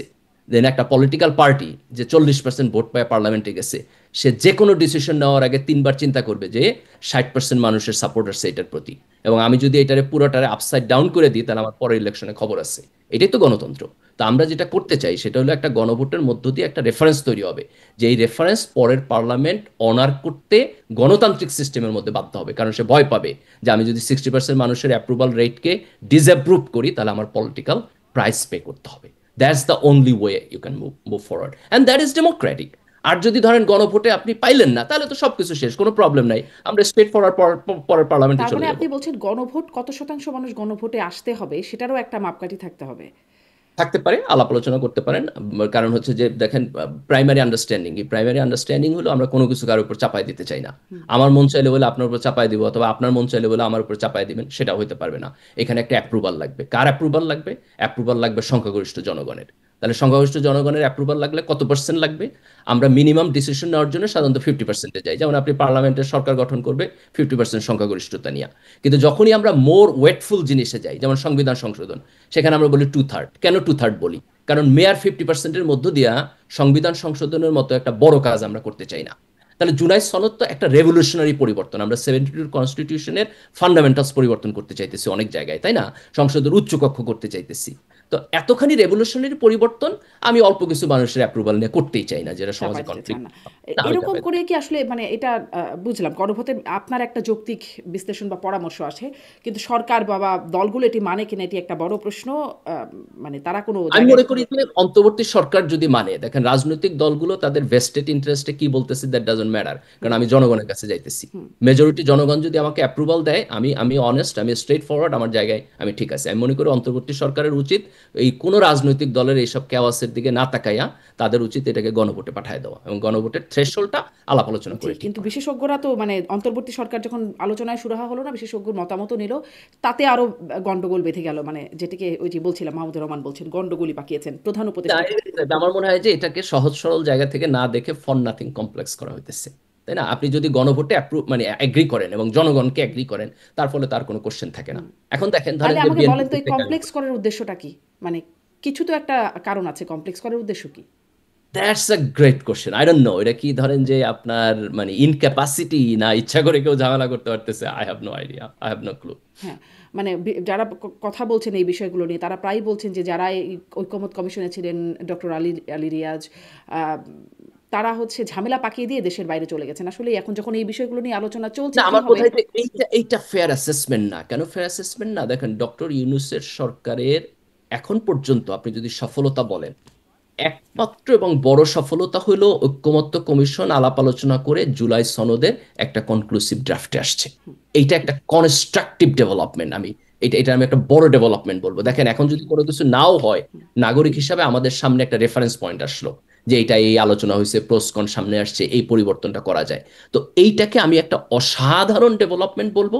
এখানে তাদের কিছুটা ত্রুটি দুর্বলতা থাকলেও most probably this is the first time in Bangladesh যে আমরা সংবিধান সভা কইরা যে সমস্ত আলাপ আলোচনা করার কথা ছিল, সেই আলাপ আলোচনাগুলো সকল রাজনৈতিক দলকে একসাথে নিয়ে করছি। এটা কোথায় আমাদের সকল ন্যাশনাল রাজনৈতিক বিল্ডিং দল? এর। আমি যদি বলি নিবন্ধিত রাজনৈতিক দল আছে ইলেকশন কমিশনের হিসাব অনুযায়ী 58টা, আর অনিবন্ধিত দল আরও আছে। সেখানে মানে 29টা দল মিলে কথাবার্তা বললো, সেখানে 25টা দল স্বাক্ষর করলো। আমি দেখি না, যে আপনি আপনি বেশিরভাগ দলই বাইরে। না, আপনি যদি আপনার কমন সেন্স অ্যাপ্লাই করেন, আমাকে একটা দলের নাম বলেন যেটা প্রমিনেন্ট আর কিন্তু এখানে বাদ পড়ছে। Just name me one single party. যেমন ধরেন যারা মানে আপনিই বলছিলেন আওয়ামী লীগকে বাদ দিচ্ছেন, জাতীয় আওয়ামী পার্টিকে লীগের বাদ জাতীয় দিচ্ছেন। পার্টি তো হিসাবে আওয়ামী লীগ 14 দল এবং জাতীয় পার্টি হিসাবের বাইরে। তার কারণ হলো জুলাই গণ অভ্যুত্থানের মধ্য দিয়া তারা হচ্ছে রিজেক্টেড হয়েছে এবং তারা স্বল্প সময়ের মধ্যে রাজনীতিতে আসতে পারবে না। They have to pay a price. তার কারণ হলো তারা আগে এটার 3টা কি কোনো ইলেকশন চুরি গণভোট করছে। হয়েছে? মানে তাদেরকে প্রাইস পে করতে হবে, অবশ্যই করতে হবে, কিন্তু এই যে তাদেরকে যে রাজনীতি থেকে বাদ দিয়ে দেওয়া হচ্ছে, এটার কি কোনো না, গণভোট হয়েছে এটা নাকি এটা চাপিয়ে দেওয়া গণ হচ্ছে? অভ্যুত্থানের মধ্য দিয়া, এটা গণ অভ্যুত্থানের তো একটা লেজিটিমেসি আছে, এটা গণ অভ্যুত্থানের মধ্য দিয়া হয়েছে। যদি এখানে বড় ধরনের কোশ্চেন উঠে তাহলে আপনি এটারও গণভোটে দিতে পারেন, আই ডোন্ট মাইন্ড। কিন্তু এইটাকে আপনি ধরে নিতে পারেন যে গণ অভ্যুত্থানের মধ্য দিয়া এটার সমাধান হয়ে গেছে। যেমন ধরেন যে শেখ হাসিনার সরকারের পতন হয়েছে, তারা এখানে একটা ফ্যাসিস্ট সিস্টেম ডেভেলপ করছে, সেই ফ্যাসিস্ট সিস্টেমের এগেনস্টে গণ অভ্যুত্থান হয়েছে। তো তাদের ব্যাপারে গণ অভ্যুত্থানের শক্তি একটা ডিসিশন নিতেই পারে। এটাকে যদি আপনি রাজনৈতিক জায়গা থেকে আবার চ্যালেঞ্জ করে গণভোটের প্রশ্ন তুলতে পারেন, তার একাডেমিক মেরিট আছে, প্র্যাকটিক্যাল প্র্যাগমেটিক মেরিট নাই। কিন্তু ধরেন আমি তো মনে করি না, গণভোটে কেন গেলে প্র্যাকটিক্যাল প্র্যাগমেটিক মেরিট কেন দেখেন না? ধরেন যদি বিষয়টা এভাবে বলি যে আওয়ামী লীগের পতন হয়েছে, তাদের অপকর্ম নানান ছিল, সেইগুলোর কারণে মানুষ বিরক্ত হয়ে তাদের বিরুদ্ধে বিক্ষোভ করেছে, কিন্তু মানে এমনকি অনেক আওয়ামী লীগরা তাদের বিরুদ্ধে মাঠে নেমেছে, ছাত্রলীগের অনেকে ছাত্রলীগ ছেড়ে দিয়ে দেখেছেন নিশ্চয়ই, তখন জাহাঙ্গীরনগর বিশ্ববিদ্যালয়ে ছাত্রলীগ করতো, তারা মারও খেয়েছে ওই সময় ছাত্রলীগ ছেড়ে দিয়ে। একসাথে অনেকে ছাত্রলীগ থেকে পদত্যাগ করেছে। কিন্তু তারা কি চায় যে আওয়ামী লীগ দল হিসেবে নিষিদ্ধ হয়ে যাক, তাদের কার্যক্রম নিষিদ্ধ থাকুক? দেখেন, এখানে এই প্রশ্নটার একটা মেরিট এবং ভ্যালিডিটি থাকতো যদি এটা এরকম হতো যে আওয়ামী লীগ নির্বাচিত হয়ে আসছে, 5 বছরের মধ্যে তার কাজের কারণে একটা গণবিস্ফোরণ হয়েছে, মানুষ রিয়াকশন করছে এবং তার কারণে তার পতন হয়েছে। এটা যদি হইতো তাহলে আপনার এই কোশ্চেন ভ্যালিড ছিল। কিন্তু আওয়ামী লীগ পরপর 3টা ইলেকশন চুরি করছে, পুরো গণতন্ত্র থেকে বের হয়ে যায়, একটা ফ্যাসিস্ট সিস্টেম ডেভেলপ করছে এবং তার এগেনস্ট একটা গণ অভ্যুত্থান হয়েছে। যেমন খুব ফান্ডামেন্টাল জিনিস, শেখ হাসিনা এখন ইন্ডিয়াতে কেন? না, ওয়াই ধরেন নট শি? আপনারাও তো এই চেষ্টাটা করছিলেন যে মানে ভোটকে পদ্ধতিকে বিতর্কিত করার, আপনারা পারেন নাই, আওয়ামী লীগ এই 2 নম্বরই কাজটা পেরে গেছে, সফল হয়েছে। আপনারা মানে কারা? মানে আমি বলছি বিএনপি জামাত যখন জোট সরকারে ছিল তখনই তো আসলে তত্ত্বাবধায়ক সরকার ব্যবস্থাটাকে বিতর্কিত করা হলো, তখনই হলো কে এম হাসানের বয়স বাড়িয়ে তাকে প্রধান বিচারপতি করার না, প্রয়োজন। করছে, এক্স্যাক্টলি তারপরে কি এক্স্যাক্টলি হলো, করছে। রাষ্ট্রপতিকে সংবিধানের সকল, আমি ওই যে বলছিলাম যে সুপ্রিম ল অফ না, দ্য আমি ল্যান্ড আমি ভাঙতেও আমাদের সময় লাগে না, না, সেটাকে আমি আপনার লঙ্ঘন করে আপনারা তখন ইয়াজউদ্দিন আহমেদকে তখন প্রধান তত্ত্বাবধায়ক সরকার প্রধান করে দিলেন, এবং তারপরে তো ঝামেলা তৈরি হয়ে গেল, চলে না, আসলো ধরেন 1-11, যে তাই না? দুইজন লোক একজন আরেকজনের খুন করতে চাইছে কিন্তু পারে না, আরেকজন খুন করে ফেলছে, দুইজনের পানিশমেন্ট তো সমান না। যে খুন করে ফেলছে সে তো খুনি, তার তখন পানিশমেন্ট হবে, কাজে আওয়ামী লীগের পানিশমেন্ট হবে। আপনি যদি ইন্টেনশন নিয়ে প্রশ্ন করে বলেন যে বিএনপি এবং জামাতের জোট সরকার ছিল, সো বিএনপি এবং জামাত কম্বাইন্ডলি একটা ফেয়ার ইলেকশনের মধ্য দিয়ে ক্ষমতা হস্তান্তরের ব্যাপারেও খুব বেশি সৎ না, খুব বেশি অনেস্ট না, এই যে বলেন, আই এগ্রি উইথ ইউ, তার কনস্টিটিউশন চেঞ্জ করছে, তারা বিচারপতিদের বয়স বাড়াইছে এবং সেটা বাড়ায় তত্ত্বাবধায়ক সরকার ব্যবস্থার সিস্টেমটাকে হ্যাক করতে চাইছে। কাজে এই প্রশ্ন যদি আপনি করেন, আই এগ্রি। কিন্তু আওয়ামী লীগ যেটা করছে এটার সাথে কোনো তুলনা হয় না। 3টা ইলেকশন চুরি করা, 15 বছর ফ্যাসিস্ট সরকার ক্ষমতায় থাকা, বিরোধী দলকে মানে আনডাউটলি অত্যাচার নির্যাতন করা, দ্যাট ইজ আনপ্যারালাল। কাজে ওইখানে আপনি আর্গুমেন্ট করতে পারবেন না। কিন্তু আপনি যদি বিএনপি নিশ্চয়ই, জামাতের ব্যাপারে অবজারভেশন করতে চান, আই এগ্রি। নিশ্চয়ই 3টা টার্ম মানে বড় সময় নির্যাতন করার জন্য পেয়েছে। যদি যদি ওই চুরিটা সফল হয়ে যেত, মানে ওই 2 নাম্বারই যেটার কথা বলছিলাম, সেটা যদি সফল হতো তাহলে হয়তো বিএনপি জামাত আরও টার্ম পেতো, তারাও এটা করতে পারতো, তখন আওয়ামী লীগ যা। হাইপোথেটিক্যালি আপনি বলতে পারেন, কিন্তু বিএনপিকে আরেকটা জায়গায় আপনাকে একটা পজিটিভ নোট দিতে হবে, সেটা হলো 96 সালে তারা কিন্তু একটা একতরফা নির্বাচন করছিল বেগম খালেদা জিয়ার নেতৃত্বে, কিন্তু তারপর কিন্তু উনি ক্ষমতায় থাকেন নাই। উনি কিন্তু পরের পার্লামেন্টে আপনার হচ্ছে তত্ত্বাবধায়ক সরকারের বিল আইনা চলে গেছে। তাহলে আমরা বিএনপির ব্যাপারে যদি ফেয়ার জি হইতে চাই তাহলে আমরা দুইটা অবজারভেশন জি করবো। একটা, পার্থক্য দেখলাম 96 তো যে উনি যেটা করছেন আন্দোলনের মুখে বিএনপি নথি স্বীকার করেছে একটা জায়গায়, কিন্তু যতই আন্দোলন হোক আওয়ামী লীগ সেখানে নথি স্বীকার করেনি, আওয়ামী লীগ আন্দোলন দমন করেছে। এবং খালেদা জিয়া কনসাস ডিসিশন নিয়েছেন যে উনি এভাবে থাকবেন না। আপনি আপনি খালেদা জিয়া এখানে আমাদেরকে রেসপেক্ট করতে হবে। কিন্তু 2001-এ ওনারা তত্ত্বাবধায়ক সরকার ব্যবস্থাকে ইনফ্লুয়েন্স করার চেষ্টা করছেন এবং সেখানে জামাতও সেই গভর্নমেন্টের পার্ট ছিল। সো আপনি যদি বিএনপি এবং জামাতকে এখানে ইকুয়ালি বলতে চান যে তাদের মাথার মধ্যে এরকম একটা গেম প্ল্যান ছিল, আমি ডিসএগ্রি করবো না। জি মানে আমি দেখছিলাম যে গণভোট নিয়ে কথা শুরু হলো, তো যে কোন বিষয়ে গণভোট, আপনি বলছেন এটাও গণভোটে দিতে পারেন। গণভোটে একজন সে কদিন আগে এই বিষয়টা কথা বলছিলাম, আমার সাথে ছিলেন ডক্টর নকিবুর রহমান, যুক্তরাষ্ট্র জামাতের মুখপাত্র, তাকেও বলছিলাম প্রসঙ্গক্রমে যে পুবাইল থানার ওসি তিনি বলছেন যে গণভোট হতে হবে। তিনি জামাত আমিরের একটা ফটোকার্ডের নিচে তিনি কমেন্টস করেছেন যে গণভোট হতে হবে, স্বাধীনতা বিরোধীরা দেশে রাজনীতি করতে পারে কিনা, আগে গণভোট হওয়া প্রয়োজন সেই বিষয়ে এরকম একটা মন্তব্য করছেন এবং তাকে সেখান থেকে প্রত্যাহার করে নেওয়া হয়েছে এই মন্তব্যের কারণে। মানে এটাও তো একটা বিষয় হতে পারে, মানে আপনারা যেভাবে দেখেন, বলছেন। প্রথম জি কথা হলো যে তাকে প্রত্যাহার করা তো ঠিকই আছে, সে রাষ্ট্রের কর্মকর্তা, হুম তার তো পলিটিক্যাল জায়গায় ওপিনিয়ন দেওয়া ঠিক না, তাই না? তো তার যে প্রত্যাহার করা হয়েছে ঠিকই আছে। আমরা এটা আওয়ামী লীগের সময়ের মতো এই প্রসিডিউর কখনোই চাই না যে যারা রাষ্ট্রের ব্যুরোক্র্যাট, যারা রাষ্ট্রের হয়ে কাজ করতেছেন তারা দলীয় স্ট্যান্ড নেবেন, দ্যাটস ফাইন। এখন আপনি প্রশ্নটা তুলতে কেন পারেন। এখনকার গণকর্মকর্তারা, মানে প্রজাতন্ত্র কর্মকর্তা তো একদম সবসময় ফ্যাসিস্ট বলছেন, নির্দ্বিধায় বলছেন, তারা তো এইটিকে কোনো রাজনৈতিক টার্ম মনে করছেন না। পলিটিক্যাল পজিশনের লোকেরা বলতে পারেন, না কিন্তু কিন্তু ধরেন তাদেরকে তো প্রত্যাহার করা হচ্ছে না, যারা পুলিশে আমরা হর হামেশা শুনছি যে ফ্যাসিস্ট, আগের সরকারকে ফ্যাসিস্ট বলে সম্বোধন করছে। দেখেন, আওয়ামী লীগ ফ্যাসিস্ট এরা তো এখন নিপাতনে সিদ্ধ হয়ে গেছে, আর কাজে আর এটাকে জামাত আপনি ওই সময় স্বাধীনতা বিরোধী করেছে, এটা নির্বাচনের সিদ্ধ না? না, দেখেন এই দুটোর মধ্যে পার্থক্য আছে, আমি আপনাকে বলি। জামাতকে যদি আপনি এই কথা বলেন যে তারা 1971 সালের মুক্তিযুদ্ধে স্বাধীনতার বিরোধিতা করছে, আপনি যদি এইটুকু স্টেটমেন্টের মধ্যে থাকেন, তাহলে ট্রু, তারাও এগ্রি করে তারা বিরোধিতা করছে, তো হিস্টোরিয়ানরা এগ্রি ওই করে ওসি তো বিরোধিতা ঠিক করছে। এতটুকুই বলেছিল যে আবার স্বাধীনতা বিরোধীদের রাজনীতি করার অধিকার আছে কিনা সেটিতে গণভোট নেওয়া না, প্রয়োজন। দুইটা জিনিস, একটা হলো আপনি বলতেছেন যে জামাত মুক্তিযুদ্ধের বিরোধিতা করছে, এটা একটা ঐতিহাসিক সত্য। হুম তার রাজনীতি করার অধিকার আছে কিনা, দ্যাটস এন পলিটিক্যাল অপিনিয়ন। আপনি রাষ্ট্রের কর্মকর্তা হিসাবে তার রাজনীতি করার অধিকার আছে কিনা এই প্রশ্ন তুলতে পারেন না। এটা আপনি নাগরিক হিসাবে তুলতে পারেন। নাগরিক হিসাবে যদি তুলেন তাহলে আপনার আপনার রাষ্ট্রের যে পজিশন, মানে আপনার কর্মকর্তা হিসাবে প্রফেশনাল যে পজিশন আর আপনার নাগরিক হিসেবে অপিনিয়নকে সেপারেট করতে হবে। আপনি এক জায়গায় দাঁড়ায়া এটা তো তুলতে পারেন। ফেসবুকে যে একজন মানুষ বক্তব্য লিখছেন সেটি কি তিনি নাগরিক হিসেবে কোনো বক্তব্য মানে দিতে পারবে না? ফেসবুক তো তার পাবলিক, মানে তার তো ব্যক্তিগত একটা প্ল্যাটফর্ম, সেটা তো তার অফিসিয়াল কাজকর্ম করবার প্ল্যাটফর্ম না। দেখেন, এখন এটা এটা এটা আপনাকে দেখতে হবে যে রাষ্ট্রের রুল কি এবং রাষ্ট্র এটা কিভাবে বা আপনার স্পেসিফিকলি আইডেন্টিফাই করে। যেমন ধরেন আমাদের ক্ষেত্রে যেটা হয় যে আমাদের এটা মানে প্রফেশনাল ওয়ার্কারদের একটা হ্যান্ডবুক থাকে এবং সেখানে এই জিনিসগুলো খুব ক্লিয়ারলি ডিস্টিংগুইশ করা থাকে যে আপনি কোনটা করতে পারবেন কোনটা করতে পারবেন না। আমি আমার টেকনিক্যাল নলেজ এখানে না, আমি বলতে পারবো না। তাহলে তার যেই মানে পুলিশ অধ্যাদেশের আন্ডারে তার প্রফেশনাল আচরণের যে প্রক্রিয়া, সেই প্রক্রিয়া ভায়োলেট হয়েছে কিনা এটা স্পেসিফিকলি দেখতে হবে। আচ্ছা, না কিন্তু একটু আগে যেই আলোচনা ছিল সেটাও যদি বলেন যে জামাত স্বাধীনতা বিরোধিতা করেছে, সেটাও নিপাতনের সিদ্ধ। হ্যাঁ, কিন্তু তার তার জন্য তাদের মানে তাদের কোনো, আপনি যেমন বলছিলেন যে আওয়ামী লীগকে এই বিষয়ের মধ্যে দিয়ে যেতে হবে, তাদেরকে আর এই বিষয়ের মধ্যে দিয়ে যাওয়ার কোনো প্রয়োজন নেই। তারা কি এই বিষয়ের মধ্যে দিয়ে যায় নাই? জামাতকে এই দেশে একসময় নিষিদ্ধ ছিল না? জামাতের কি বিচার হয় নাই? তাদের জন্য কি ট্রাইব্যুনাল হয় নাই? তা আপনি 54 বছর তো পরে সেগুলো একই কি জিনিস। ঠিক হয়েছে? মানে জামাতের যে বিচার হয়েছে সেগুলো না, কি ঠিক কিন্তু হয়েছে? কিন্তু আপনি সেগুলো ঠিক হয়েছে কি ঠিক হয় নাই সেই প্রশ্ন না ধরে কি করবেন, আবার করবেন, আবার করবেন, আবার করবেন, মানে একই লুপ।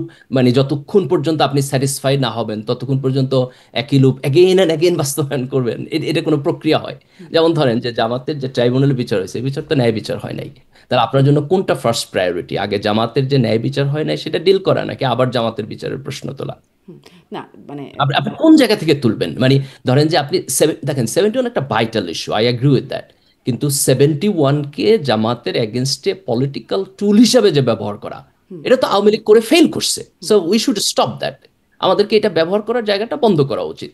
আমরা যদি এটাকে ন্যাশনাল রিকনসিলিয়েশনের জায়গা থেকে তুলতে চাই, দ্যাট ইজ এ ভ্যালিড। যেমন ধরেন আজকে আমরা শেখ হাসিনার বিচারের কথা বলতেছি, আপনি কি আজকে থেকে 54 বছর পরও আপনি শেখ হাসিনার বিচারের কথা বলবেন? যদি আগামী 5-10 বছরের মধ্যে আমরা হাসিনার বিচার ঠিকঠাক মতো করতে না পারি, 54 বছর পরে কি আপনি আবার আরেকটা ট্রাইব্যুনাল করবেন শেখ হাসিনা বিচারের জন্য? Does that make any sense? এখন 2025 সাল, 50 বছর পরে 2075 সাল হইব। 2075 সালের জেনারেশন যদি আবার হাসিনার বিচারের প্রশ্ন তুলে, আপনার কাছে কি মনে হয় এটা কোনো সেন্স মেক হবে? হাসিনার বিচারের প্রশ্ন না তুলুক, যদি বলে যে এই জুলাই আগস্ট অভ্যুত্থানে যারা অপরাধী যারা ফৌজদারি অপরাধ করেছে তাদের বিচার হবে, তখন তো তারা যদি এখন বিচারের বাড়ি থেকে ফৌজদারি করা যেতেই অপরাধের পারে। বিচার হলে আপনাকে এখন করতে হবে বিচার। আপনি যদি আগামী 10 বছরের মধ্যে বিচার করতে না পারেন, আজকে থেকে 50 বছর পরে যদি আপনি আওয়ামী লীগেরও বিচারের প্রশ্ন তোলেন, সেটা আপনি পলিটিক্যালি তুলবেন। বিচার তো আপনাকে করার প্রায়োরিটি হলো এখন। আপনি যদি এখন বিচার না করেন, 50 বছর পরে এটা বিচার হয়। 50 বছর পরে যেটা হয় সেটা একটা প্রতীকী বিচার হয়। মানুষের ধরেন যারা অ্যাগ্রিভড হয়েছে তাদের মাইন্ডসেটের একটা সান্ত্বনার জন্য, অথবা সমাজের মধ্যে এটা নিয়ে একটা কনফ্লিক্ট অ্যারাইজ করতেছে, সেই কনফ্লিক্টটাকে কমানোর জন্য সেই জায়গা থেকে আপনি ধরেন যে একটা রিকনসিলেশনের জায়গা থেকে দেখতে পারেন। তাহলে কি যে কিন্তু বিচারটা ফৌজদারি হয়েছে এটাকে অপরাধ কি আপনার প্রতীকী বিচার হিসাবে মানেন? কোনটা? মানে ট্রাইব্যুনালে যে বিচার ট্রাইব্যুনালে যে হয়েছে? বিচারটা হয়েছে। দেখেন, ট্রাইব্যুনালে যে বিচার হয়েছে এই বিচারের ব্যাপারে আমি ব্যক্তিগতভাবে প্রচন্ড ইন্টারেস্টেড ছিলাম এই জায়গা থেকে যে let's see what is the truth. কিন্তু এই বিচার তো কমপ্লিটলি পলিটিক্যালি মোটিভেটেড জায়গায় হয়েছে, তাই না? দেখেন, আমি যেটা মনে করি সেটা হলো যে 71 বিষয় নিয়ে তো অনেক আলাপ আলোচনা হয়। একটা হলো যে জামাত কেন মুক্তিযুদ্ধের বিরোধিতা করছে, এটা জামাতের কাছ থেকে আমাদের শুনতে হবে যে হোয়াট ওয়াজ দ্য রিজন, অন্যান্য জিনিস। একটা ঐতিহাসিক কনফ্লিক্টিং জায়গায় তাদের বিরোধিতাই তো নানান না, পাকিস্তান যখন গণহত্যা চালাচ্ছিল আমি তখনও আমি তাদের আসতেছি আমি আমি সমর্থন সহযোগিতায় ছিল। না, আমি ওয়ান বাই ওয়ান আসি যে দেখেন জামাত কেন মুক্তিযুদ্ধের বিরোধিতা করছে, এটা তাদের কাছ থেকে তাদের এই ফিলসফিটা আমাদেরকে জানতে হবে এবং তার দিকটা, তার স্টোরিটা শুনতে হবে। সেকেন্ড হলো যে মুক্তিযুদ্ধের সময় একটা গণহত্যা হয়েছে, দ্যাটস দ্য মোস্ট ইম্পর্টেন্ট জিনিস। একটা বড় মাপের গণহত্যা হয়েছে। এই গণহত্যার এক্সিকিউটিভ দায় দায়িত্ব তখনকার পাকিস্তান মিলিটারির ছিল। জামাত মিলিটারির সাথে ছিল, তারা মুক্তিযুদ্ধের যেহেতু বিরোধিতা করছে, পাকিস্তান তারা ভাঙতে চায় নাই। তো এইখানে জামাতের কতখানি ফৌজদারি অপরাধের সাথে সংশ্লিষ্টতা ছিল, এটা একটা লিগাল কোশ্চেন। এটা আপনি কেবলমাত্র একটা ফেয়ার কোর্টের মধ্যে প্রুফ করতে পারেন। তো এখন দেখেন দুইটা জিনিস হয়েছে। একটা হচ্ছে যে তাদের এই বিচারটা কখনো হয় নাই। শেখ মুজিবুর রহমানের বিচারটা করেন নাই, তারপরে জিয়াউর রহমান এসে বিচারটা করেন নাই। আপনি বিচারটা করলেন কত বছর পরে? 50 বছর পরে বিচারটা করলেন, এবং সেই বিচারটাকে ফেয়ার করলেন না, করলেন না, আপনি করলেন পলিটিক্যালি মোটিভেটেড। এখন আপনি বলেন এই হুইলটা আপনি কিভাবে আবার পিছনের দিকে, হাউ? আমাকে একটা প্র্যাগমেটিক ওয়ে দেন। আপনি যদি এই কথা বলেন আমি তার আবার বিচার করব, তাহলে এটা এটা কি একটা না, ফান? না, এটা এটা আবার কি হয়? আমাকে বিচার বলেন। তো আর যে নিশ্চয়ই আপনি বলেন বারবার। যে হাসিনা বিচার ঠিক মতো হয় নাই, আমি আবার একটা ট্রাইব্যুনালগুলোর বিচার করবো, তার মানে কি আপনি আপনি কতবার তাকে ট্রায়ালের মধ্যে নেবেন? How is it possible? না, তাকে এরপর না, তো ব্যক্তিকে জেনারেশনে বলছি থাকবে। না, ধরেন ব্যক্তিকে না, এনারা যদি যুদ্ধাপরাধী না হয়ে থাকেন তাহলে যুদ্ধাপরাধী কারা? মানে দেখেন, কমান্ড তো তখন পাকিস্তান আর্মির ছিল। আপনি তো জামাতের মেইন স্ট্রিম জায়গায় আইনা এই কোশ্চেনটা করতেই পারেন না। তার কারণ হলো উনি তো কমান্ড স্ট্রাকচারে ছিল না। কমান্ড স্ট্রাকচার পাকিস্তান সহযোগী, আর্মির। সহযোগী। কোশ্চেনটা হলো যে কোশ্চেনটা হলো পাকিস্তান আর্মির কমান্ড স্ট্রাকচারের সাথে ওনাদের অ্যাফিলিয়েশন কতখানি ছিল, কোন ডিসিশন ওনারা ইনফ্লুয়েন্স করছেন, কোনটা ওনারা নিজেরা নিছেন, অথবা কোন জায়গায় ওনার ওনার পারফেক্ট ইনভলভমেন্ট ছিল, যে ইনভলভমেন্টটা ক্রিমিনাল লায়াবিলিটি তৈরি করে। তো সেই প্রশ্ন যদি আপনি তুলতে চান তাহলে তো এটা লিগাল, কিন্তু আমরা তো এটা তুলি নাই, তাই না? মানে দেখেন, বাংলাদেশ স্বাধীন হওয়ার পর শেখ মুজিবুর রহমান এটা করেন নাই, জিয়াউর রহমান ক্ষমতায় সেটা করেন নাই, আওয়ামী লীগ অনেক পরে এসে করছে, সেটা আনফেয়ার ওয়েতে করছে। এখন আমি আমি জানি না, দেখেন, আমি very fair and open to that question, কিন্তু আপনাকে তো একটা জাস্টিসের মধ্যে আসতে হবে, তাই না?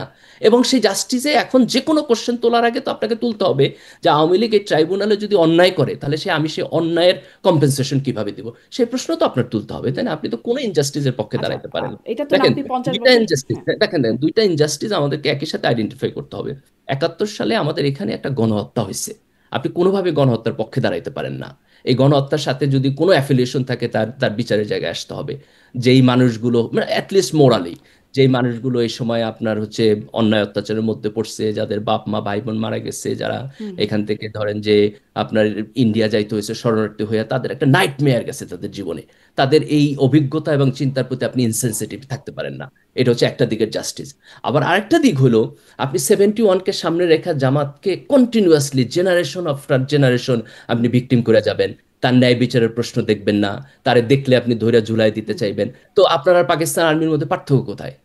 Just you're the both side of the same coin, তাই না? এটা এটা তো হইতে পারে না। জি। কাজে আমাদের এখানে ন্যায় বিচারকে ন্যায় অ্যাডজাস্ট করতে বিচারের হবে। বিষয়ে আপনিও বলছিলেন যে যে তাদের স্টেটমেন্টটা জামাতকে ক্লিয়ার করা উচিত যে তারা কেন মুক্তিযুদ্ধের বিপরীতে ছিল, এই জায়গাটা তাদের ক্লিয়ার করা উচিত। তারা খেটে আমি করছে। আমি আমি মনে না, তারা করতেছে না। আমি তারা মনে করি এটা এটা আরো স্ট্রেট ফরওয়ার্ডলি ক্লিয়ার করা উচিত, এবং এখানে জামাতের একটা কেন ঐতিহাসিক করছে না, দায়বদ্ধতা এটা কি আছে। বোঝেন আসলে কেন করছে না? কারণ আমাদের মনে আছে যখন যুদ্ধাপরাধের বিচার চলছিল তখন ব্যারিস্টার রাজ্জাক, জামাতের প্রভাবশালী তিনি তিনি এটার জন্য তিনি জামাত থেকে বহিষ্কৃতও হয়েছেন, পদত্যাগ করে চলে গিয়েছিলেন ওই সময়। তিনি, তার দাবিও ছিল যে জামাত ক্ষমা চাক। মানে কেন চায় না? মানে এখনও যখন জামাতে আমির বলেন 47 থেকে 2025-এর এই সময় পর্যন্ত যদি কারো মনে কষ্ট দিয়ে থাকি তাহলে তার জন্য আমরা নিঃশর্ত ক্ষমা চাই। কেন চায় না, এটা কি বুঝতে পারেন? আমার একটা সোশিওলজি পার্সপেক্টিভ থেকে হুম ব্যাখ্যা আছে। ব্যাখ্যাটা হলো যে জামাতকে অলওয়েজ 71 নিয়ে সিস্টেম্যাটিকলি ভিক্টিমাইজ করা হয়। তো এই ভিকটিম হইতে হইতে জামাতের মধ্যে 71-এর ব্যাপারে একটা ডিফারেন্ট মাইন্ডসেট গ্রো করছে, যে তারা 71 নিয়ে কথা বলতে আসলেই মনে করে যে এটা মূলত তাদেরকে মার্জিনালাইজ করার জন্য কথা বলা। এই কারণে 71-কে ওপেন হার্টে অ্যাড্রেস করার মতো একটা সাইকোলজি তাদের মধ্যে ওইটা বড় হয়ে ওঠে, এটা মাইনরিটির মধ্যে হয়। তো এখানে আমি মনে করি যে আমাদের একটা বড় দায়িত্ব আছে। সেই দায়িত্বটা হলো যে 71 নিয়ে আমরা যে প্রশ্নটা জামাতকে করব, সেই প্রশ্নটা জামাতকে মার্জিনালাইজ করার জন্য করা উচিত না, হুম পলিটিক্যালি তাকে ভিকটিম বানানোর জন্য করা উচিত না। আমাদের করা উচিত এই রিকনসিলেশনের জায়গা থেকে, যে জামাত যদি একটা প্রমিনেন্ট হুম পলিটিক্যাল পার্টি হয়ে ওঠে আমাদের দেশে, এবং 71-এর সাথে তার যদি এই রিকনসিলেশনটা না হয়, তাহলে এটা আমাদের ন্যাশনাল ইউনিটির জন্য একটা থ্রেট, এবং এইটা আমাদের সমাজের মধ্যে একটা টেনশন এবং কনফ্লিক্ট তৈরি করবে। এই জায়গা থেকে ওপেন হার্ট হয়ে আমরা যদি জামাতকে একটা গণতান্ত্রিক স্পেস দেই, এবং সেই গণতান্ত্রিক স্পেসের মধ্যে আলাপ আলোচনাটা আগায়, তাহলে আমার কাছে মনে হয় যে এটা জামাত এখনকার একসময়। চেয়ে বেশি গণতান্ত্রিক স্পেস জামাতের জন্য কখন আর হবে, না, কিভাবে ইউ হবে হ্যাভ টু এটা? Give time. এটা কয়দিন হয়েছে আপনার? আপনি তো শেখ হাসিনার গভর্নমেন্টের পড়ার পরে আপনার কত 1.5 বছর মতো হয়েছে, তাই না? তো আপনি 54 বছরে একটা ভিক্টিমহুড 1.5 বছরে আপনার কাউন্টার হয়ে যাবে, কোনো সোশ্যোলজিস্টারই তো এইভাবে বলে না, তাই না? এইভাবে চেঞ্জ হয় না। So you need to give time. না, এই এটি তো টাইমটা আসলে ব্যক্তি না, এটি কতখানি একটা সময় দল। হইলে। এটি তো ব্যক্তি না না যে না না, আমার ট্রমা কাজ শোনেন, করছে। দল ইজ আ সামেশন অফ ব্যক্তি, হুম অনেক অনেক ব্যক্তির সামেশন। কাজে এই টোটাল একটা জেনারেশনাল ট্রমা আছে ওইখানে আর কি। দেখেন, এটা আপনি যদি শিবির জামাতের ঘরানার মধ্যে বড় না হন, তাহলে এটা আপনি বুঝবেন না। আমি তো ছাত্র শিবির করে বড় হয়েছি, আমার নিজেরও ট্রমা আছে, তাই না? আমি আমি সেকুলার সোসাইটিকে কখনো দেখি নাই যে আমার শিবির আইডেন্টিটিকে তারা রেসপেক্ট করে। হুম আমি দেখছি যে সে 71-এর কোশ্চেন তুইলা আমার নাগরিক অধিকারকে হরণ করে। হুম। তো আমি যখন ছোটবেলা থেকে এরকম একটা সমাজের মধ্যে বড় হই, যে সমাজ আমার নাগরিক অধিকারকে রেসপেক্ট করে না, তাহলে তখন এটি আমার কি মধ্যে এত একটা কঠিন কেন? তাহলে 71-এর জায়গাটা ক্লিয়ার করে, মানে সেটি বললেই তো আর সেই জায়গাটায় কোনো ক্ল্যাশ থাকে না, তাই না, না? এটা তো আপনি আপনার জায়গা থেকে দেখতেছেন, হুম আপনি তো তার ট্রমা বুঝতেছেন না। আপনি যদি তার মানে এটা আপনার জায়গা থেকে কোশ্চেনটা করা খুব সহজ, কিন্তু জামাত কালেকটিভলি কেন অ্যাড্রেস করতেছে না, এটার জন্য আপনার এই 54 বছরের ট্রমা দেখতে হবে। আপনি তো ট্রমার মধ্যে বড় হন নাই, আর so are you are not. তাদেরও তো, মানে ধরেন তারা যারা আসলে যে সত্যিই বিশ্বাস করে সেই মুক্তিযুদ্ধের সেই লিগ্যাসিটা বহন করছে, তাদের পূর্বপুরুষ বা তারা সেই ট্রমায় যারা আছে, যে এভাবে গণহত্যা হয়েছে, এত এত মানুষ কে হত্যা করা হয়েছে, তার সাথে যখন তারা এভাবে করে সংযুক্ত করে, তাহলে এখানে ইউনাইটেড হওয়ার সুযোগটা কোথায়? আলাপ আলোচনা হইতে হবে। দেখুন, এগুলো নিয়ে খুব ভালো ভালো একাডেমিক স্টাডি আসছে, যে একটা সমাজের মধ্যে যখন দুইটা পোলারাইজড গ্রুপ দুই ধরনের হুম ট্রমার মধ্যে থাকে, আমরা কিভাবে তাদেরকে এক জায়গায় নিয়ে এসে একটা ব্রিজিং করতে পারি, এটা আপনার এক্সপার্টদের কাছ থেকে শুনতে হবে। হুম ধরেন, এই যে ট্রুথ এবং রিকনসিলিয়েশন সমাজের মধ্যে, এটা যেমন তো এই আমার পরিচিত একজন রিকনসিলিয়েশনটা কি আছে। আওয়ামী লীগের সাথে এখন সম্ভব না? মানে আওয়ামী লীগ যে অন্যায় অত্যাচার বা যা অপকর্মগুলো যেগুলো করে গেছে, কারণ ধরেন সব মানবাধিকার সংস্থা, এমনকি জাতিসংঘ তাদের যে রিপোর্ট দিচ্ছে, যেখানে তারা আওয়ামী লীগকে চিহ্নিত করছে এইসব অপকর্মের সাথে বা হত্যার সাথে, তারাও বলছে যে নিষিদ্ধ করার বিষয়টা না, তারা দেখেন, বলছে। এই এই রিকনসিলিয়েশন আওয়ামী লীগের সাথেও আমাদের করতে হবে। হুম এই রিকনসিলিয়েশন আওয়ামী লীগের সাথে আমাদের করতে হবে, কিন্তু এটা হচ্ছে আওয়ামী লীগের বিচার প্রক্রিয়াটা শেষ হওয়ার পরে। এবং হচ্ছে আওয়ামী লীগের দিক দেখেন, আওয়ামী লীগের দিক থেকে যদি আপনি দেখেন, তারা এখনো জুলাই অভ্যুত্থানকে, এই জুলাইয়ের যারা অভ্যুত্থান করছে তাদেরকে তারা জুলাই সন্ত্রাসী বলে। তারা এখনো এটাকে অ্যাকনলেজ করতেছে না। আপনি যদি খুব শর্ট টার্মের রিকনসিলিয়েশনের দিকে যান, তাহলে তো সে আপনার বলবে আপনি পুরাই অবৈধ, এখন পর্যন্ত হাসিনা এখানে বৈধ সরকার। আপনি রিসেন্টলি গতকালকেও দেখছেন ঢাকা শহরে কতগুলো বাসে আগুন দিছে, তারা এখনো সন্ত্রাসী কার্যকলাপের মধ্যে আছে। এর আগে আপনি দেখেন গোপালগঞ্জে যখন এনসিপির ছেলেরা গেল, তখন সেখানে তারা ভায়োলেন্স করছে। তো আওয়ামী লীগ তো এখনো একটা স্ট্যান্ডার্ড পলিটিক্যাল প্রসেসের মধ্যে নাই। তারা তো এই ভায়োলেন্স কারণে না করে তারা এখন কি করবে? তাদের কি কিছু করার মতো সুযোগ আছে দেশে? কারা যারা মানে আওয়ামী লীগের আওয়ামী লীগ, চুরি আমি করতে বলছি তারা ডাকাতি তো করতে চোরাগোপ্তা পারবে? নানান রকম কাজ করতে হবে তাদেরকে, কেন? যদি তারা এখন পলিটিক্যালি কি করতে পারে দেশে? কোথাও সভা সমাবেশ মিছিল কিছু করতে পারবে? আওয়ামী লীগের শাস্তি এবং প্রায়শ্চিত্তের জন্য ওয়েট করবে, তাদের শাস্তি এবং প্রায়শ্চিত্ত ওয়েট করার পর রাজনীতিতে আসবে। এরকম আপনি করে এত কি? 15 বছরের একটা ফ্যাসিস্ট গভর্নমেন্টের মধ্যে ছিলেন, সবাইকে অপ্রেস করছেন। জামাতই আপনি কোনো স্বীকার করে না ক্রাইম তার না তার করে। তার অপরাধের ব্যাপারটা, তারাই স্বীকার করতে পারে না, ট্রমার মধ্যে দিয়ে যাচ্ছে। আওয়ামী লীগ এভাবে স্বীকার কি না, করে দুইটা ফেলবে? দুইটার দুইটার মধ্যে খুব ফান্ডামেন্টাল পার্থক্য আছে। একটা ফান্ডামেন্টাল পার্থক্য হচ্ছে, জামাতের ব্যাপারে অভিযোগটা 54 বছর আগের। হুম আপনি যদি 1972 চুয়ান্ন সালে এই বছরে তারা প্রশ্নটা। স্বীকার করতে পারে না, আওয়ামী লীগ না না, এই দেখেন, এক কয়েক আপ- মাসে স্বীকার আপ- করবে? আপনি যদি 1972 সালে এই প্রশ্নটা তুলতেন, আপনার মুক্তিযুদ্ধের পরে জামাতকে নিষিদ্ধ করে দিচ্ছে না তখনকার হুম সরকার? হুম তখন কি টকশোতে এসে আলাপ আলোচনা করছে নিষিদ্ধ করা উচিত কি উচিত না? এই আলোচনা তো করেন, ওটা তো এক্সিকিউটিভ টকশোই ডিসিশন ছিল। আপনার নিষিদ্ধ হুম করে দিচ্ছে। এক্সিকিউটিভ ডিসিশন নিষিদ্ধ করে দিচ্ছে না, হুম তো নিষিদ্ধ তো করে দিচ্ছে। দেখেন, সব জিনিসের একটা ইম্প্যাক্ট আছে। তা আওয়ামী লীগের আমরা এখন নিষিদ্ধ করে দিচ্ছি, দ্যাটস ফাইন। এটা এটা তার পানিশমেন্ট, ডিউ প্রসেস। এখন আওয়ামী লীগ একটা বিচারের মধ্য দিয়ে যাবে। একটা বিচারের মধ্য দিয়ে যাওয়ার পরে একটা সার্টেন টাইমের পরে আপনার তার সাথে আপনার এই এই রিকনসিলিয়েশন আলাপ হবে। প্রবলেমটা হবে আপনি যদি আজকে থেকে 20 বছর পরও আওয়ামী লীগের বিচার না করে আওয়ামী লীগকে একইভাবে ভিক্টিমাইজ করেন, then that will be the problem. কিন্তু আপনি যদি আওয়ামী লীগকে এখন বিচার করেন সেভাবে ফর কি দ্য হচ্ছে টাইম, না? আওয়ামী লীগের ভিক্টিমাইজেশনটা সেভাবে হচ্ছে না? কারণ আওয়ামী লীগের একদম মানে এই কথাটা সেদিনও বলছিলাম যে আওয়ামী লীগের সব নেতারা হত্যা মামলায় আসামি হয়েছেন, আওয়ামীর সমর্থক যারা ছিলেন তারাও হত্যা মামলায় আসামি হয়ে তাদেরও জামিন হচ্ছে না। সেদিন দেখছিলাম যে কতদিন না আইভি, সাবেক মেয়র আইভি, তিনি জামিন পেয়েছেন, কেন জামিন পেলেন সেজন্য মানে প্রশ্ন তুলছেন। মানে তারা কি ভিক্টিমাইজ হচ্ছে না? কম, তুলনা যতটুকু হওয়ার কথা তার চেয়ে তো অনেক কম হইতেছে। আপনি আওয়ামী লীগের 15 বছরের আকাম কুকামের সাথে যদি তুলনা তো করেন আকাম তাহলে তো কুকাম আমি কি আর বলবো যে সবাই মানে আওয়ামী লীগের সবাই না না, সবাই করে নাই, সম্পৃক্ত? যারাও করছে তারাও তো সবাই পানিশমেন্টের শিকার হয় নাই। এখন আপনি যদি ধরেন একেবারে ধরে ধরে আলাপ করতে চান এবং বলেন যে ইচ অ্যান্ড এভরি ওয়ান কি ন্যায় বিচার পাইতেছে, আমাদের ত্রুটিপূর্ণ সিস্টেম, তার মধ্যে দিয়ে হয়তো সবাই পাইতেছে না, কিন্তু আমি যদি ম্যাক্রো লেভেলে কোয়ালিটেটিভ লেভেলে দেখি তাহলে আমি বলবো যে আওয়ামী লীগের যে পরিমাণ পানিশমেন্ট পাওয়ার কথা ছিল তারা সে পরিমাণ কিন্তু আওয়ামী পানিশমেন্ট লীগের পায় না। ভোটাররা যারা আসলে আওয়ামী লীগে ভোট দিতে চায় বা নৌকা মার্কায় ভোট দিতে চায়, তাদের একটা মানে আমাদের দেশে তো একটা মার্কার সাথে একটা ভোটের একটা সম্পৃক্ততা আছে শুরু থেকেই। তাদের সাথে জাস্টিস হচ্ছে? আর শোনেন, জাস্টিস হলো কি? জাস্টিস হলো অপরাধের সমান পরিমাণ শাস্তি। আপনি যদি অপরাধের চাইতে বেশি শাস্তি দেন তাহলে এটা ইনজাস্টিস, যদি কম শাস্তি দেন তাহলে এটা ইনজাস্টিস। তো আমার কাছে এখানে জাস্টিসের ডেফিনেশন খুব সিম্পল। আওয়ামী লীগ 3টা নির্বাচন চুরি আওয়ামী লীগের করছে, ভোটাররা যারা আওয়ামী লীগে না, ভোট শোনেন, দিতে শোনেন, চায়। আওয়ামী লীগ 3টা নির্বাচন চুরি করছে, 3টা নির্বাচন বাইরে থাকবে। আওয়ামী লীগের ভোটাররা 3টা নির্বাচনে চুরির নির্বাচনে ভোট দেওয়া খুশি ছিল, আগামী 3টা নির্বাচনে দিতে পারবে না। That's my definition of justice. 3টা ইলেকশনের পরে আওয়ামী লীগ যদি ফেরত আসতে চায়, I am fine with that. কিন্তু আচ্ছা, 3টা ইলেকশনে আমি আওয়ামী লীগের ফেরত আসা জাস্টিস বলে মনে করি না। আচ্ছা, আপনার এই জায়গাটি স্পষ্ট, দেখা যাক সামনে এটা না, আমি চলবে। আমি আমি- আমার আমার কথা না, আমি আবার বলি, জাস্টিসের ডেফিনেশন হলো আমার কাছে আপনি যতটুকু অপরাধ করছেন তার সমান পরিমাণ শাস্তি। আওয়ামী লীগ 3টা ইলেকশন চুরি করছে, 3টা ইলেকশন বাইরে জি, থাকবে। কিন্তু Straightforward। জাস্টিসের ডেফিনেশনটা আসলে মানে কিছু আছে, আইন আছে, বিচার আছে। আহ, মানে আমাদের যার যার কাছে জাস্টিসের এক এক রকম ডেফিনেশন হতে না, পারে। হতে পারে, আমি আমি আমার ওপিনিয়ন বললাম, আপনি একদম ডিসএগ্রি খুবই করতে সুন্দর, চাইলে মানে ডিসএগ্রি করতে ওপিনিয়নটা পারেন খুবই আমার। যৌক্তিক, শুনতে খুবই যৌক্তিক লাগে ওপিনিয়নটা, জাস্টিসের সমপরিমাণ অপরাধের সমপরিমাণ বিচার। এবং কিন্তু এবং এবং ধরেন যে কিন্তু আওয়ামী রুল লীগের অফ ল মধ্যে বলে একটা মানে বিষয় আছে, যেটা আইনের শাসন হবে, আইন বলা দেখেন, থাকবে আইন আইন সুনির্দিষ্টভাবে। কখনোই জাস্টিসের বিয়ন্ডে না। দেখেন, আইন মানুষ বানায়, মানুষ বানায় হলো তার জাস্টিসের সেন্সকে স্যাটিসফাই করার জন্য। তো আমাদেরকে সতর্ক থাকতে হবে যে আইনকে যেন আমরা গোষ্ঠীগত অথবা বেস্টেড ইন্টারেস্ট ব্যবহার করার জন্য ইউজ না করি, এটাকে থাকতে হবে। কিন্তু ধরেন আইনের এরকম কোনো মানে লিগাল রিডিং নাই যেটা মানুষের সেন্স অফ জাস্টিসকে ওভারকাম করে চলে যেতে পারে। ওটাই তো সেন্স অফ জাস্টিস, আপনার জন্য একরকম হতে পারে, আমার জন্য একরকম হতে পারে। আমি মনে করতে পারি আওয়ামী লীগকে নিষিদ্ধ করা ঠিক না, আপনি মনে করতে পারেন ঠিক, আমি মনে করতে পারি আরও অনেক কিছুই আমার কাছে জাস্টিস মনে হতে পারে, আপনার কাছে আমার। কিন্তু আমরা নিজেরা যার যার জায়গায় আছি, কিন্তু এই জন্য নিজেদের যার যার জায়গার মতো করে ব্যাখ্যা করার জন্য যেন না করি, এই জন্যই একটা সেট অফ মানে না না, রুলস সেটা থাকে। আমাদের আলাপ আলোচনা সেটাই করতে হবে, কথাবার্তা বলতে হবে। সেটাই এবং সমাজের মধ্যে মেজরিটি মানুষের আপনার একটা কনসেনসাস বিল্ড আপ প্রক্রিয়ায় যাইতে হবে, এবং এই প্রক্রিয়াটা গণতান্ত্রিক এবং পিসফুল এবং মিউচুয়াল রেসপেক্টফুল হইতে হবে। জি, আমি আসলে এই প্রশ্নের বাইরে গিয়ে আর একটা প্রশ্ন, মানে জামাত স্বাধীনতার পরে এখন সম্ভবত সবচেয়ে শক্তিশালী অবস্থানে আছে। তারা দাবি করলো যে প্রাথমিকের সঙ্গীত শিক্ষক নিয়োগ এবং শারীরিক শিক্ষক নিয়োগের তারা বিরোধিতা করলো, এবং আমরা দেখলাম যে আসলে বিরোধিতার মুখে সরকার আসলে সেই প্রজ্ঞাপনটাই বাতিল করে দিল। আপনার কাছে আসলে এটি কেমন মনে হয়? এবং সেখানে জামাতের সেক্রেটারি জেনারেল তিনি বলছেন যে আজকের শিশুরাই আগামী দিনে আসলে প্রধান বিচারপতি, সেনাপ্রধান, প্রধানমন্ত্রী, রাষ্ট্রপতি সব হবেন।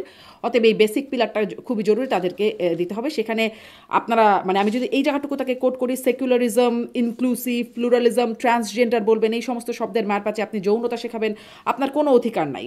আমি সেদিনও আসলে এই প্রশ্নটা করছিলাম, আবার রিপিট করে আপনার কাছে করি, আপনার ব্যাখ্যাটা কি? আপনার কি মনে হয় এই শব্দগুলোতে সমস্যা আছে? এগুলো শেখালে মানে এগুলো বললে যৌনতা শেখানো হচ্ছে, আর সঙ্গীত শিক্ষায় অসুবিধা কি?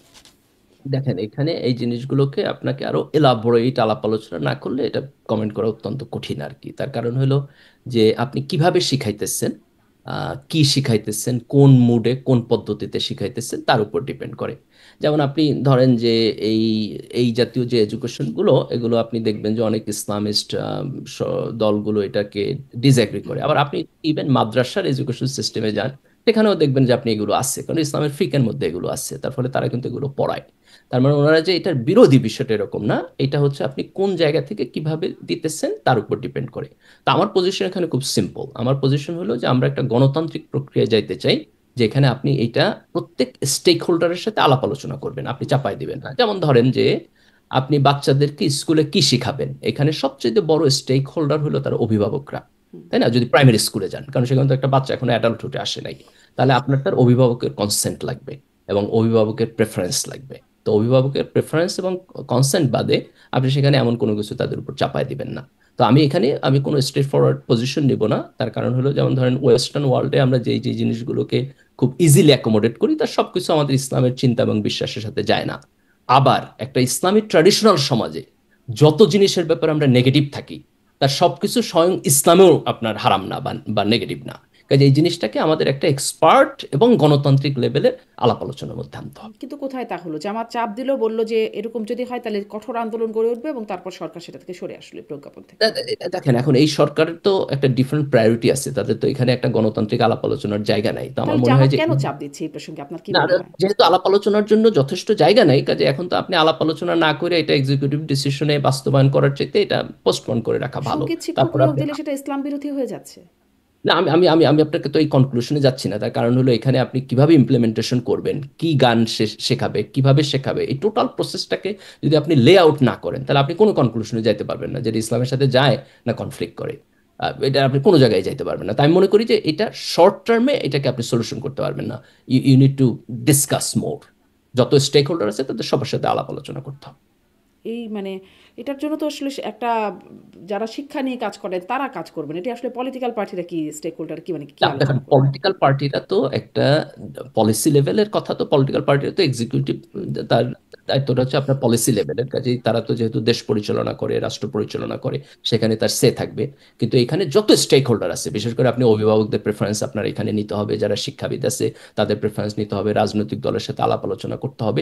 কাজে আমার কথা হলো, একটা একটা সুস্থ এবং সুষ্ঠু হুম। আলাপ আলোচনার মধ্য এখন দিয়ে যে আপনি বলছেন বাস্তবায়ন আপনারা যে নৈতিক, মানে জামাত বলছে নৈতিকতা শিক্ষক নিয়োগ দিতে হবে, এখন নৈতিকতা কি সেটা নিয়েও তো তাহলে অভিভাবকদের সাথে কথা বলতে হবে। নৈতিকতা যেই ডেফিনেটলি, বিষয়ে আপনি নৈতিক, হ্যাঁ। আমি মনে করি আপনি যদি ইসলামী শিক্ষা ধরেন, যে জামাত একটা ইসলামিক পার্টি, তো জামাত তো চাইবে সেখানে হচ্ছে ইসলামী নৈতিক এডুকেশন সিস্টেম থাকুক আর কি, তাই না? সেটা অভিভাবকদের সাথে আলাপ করতে হবে। আপনি অভিভাবকের সাথে আলাপ না করে দিতে পারবেন না। তাহলে অন্য সেম আরো সেম অন্যান্য রুল করতে ধর্মের হবে। শিক্ষার্থীরা এক্স্যাক্টলি। আছে। এবং এবং দেখেন যে সেখানে আপনার আরেকটা রুল রাখতে হবে, সেটা হলো, যত যত আপনি যদি মানে অপশন দিয়ে অ্যাকোমোডেট করতে পারেন, তাহলে আপনি বাধ্যতামূলক চাপাই দিবেন না। যেখানে আপনার মানে আমরা যতক্ষণ পর্যন্ত মানুষের অপশনকে অ্যাকোমোডেট করতে পারবো, ততক্ষণ পর্যন্ত তার অপশনকে অ্যাকোমোডেট করার প্রসেসেই আমার প্রথমে যাইতে হবে।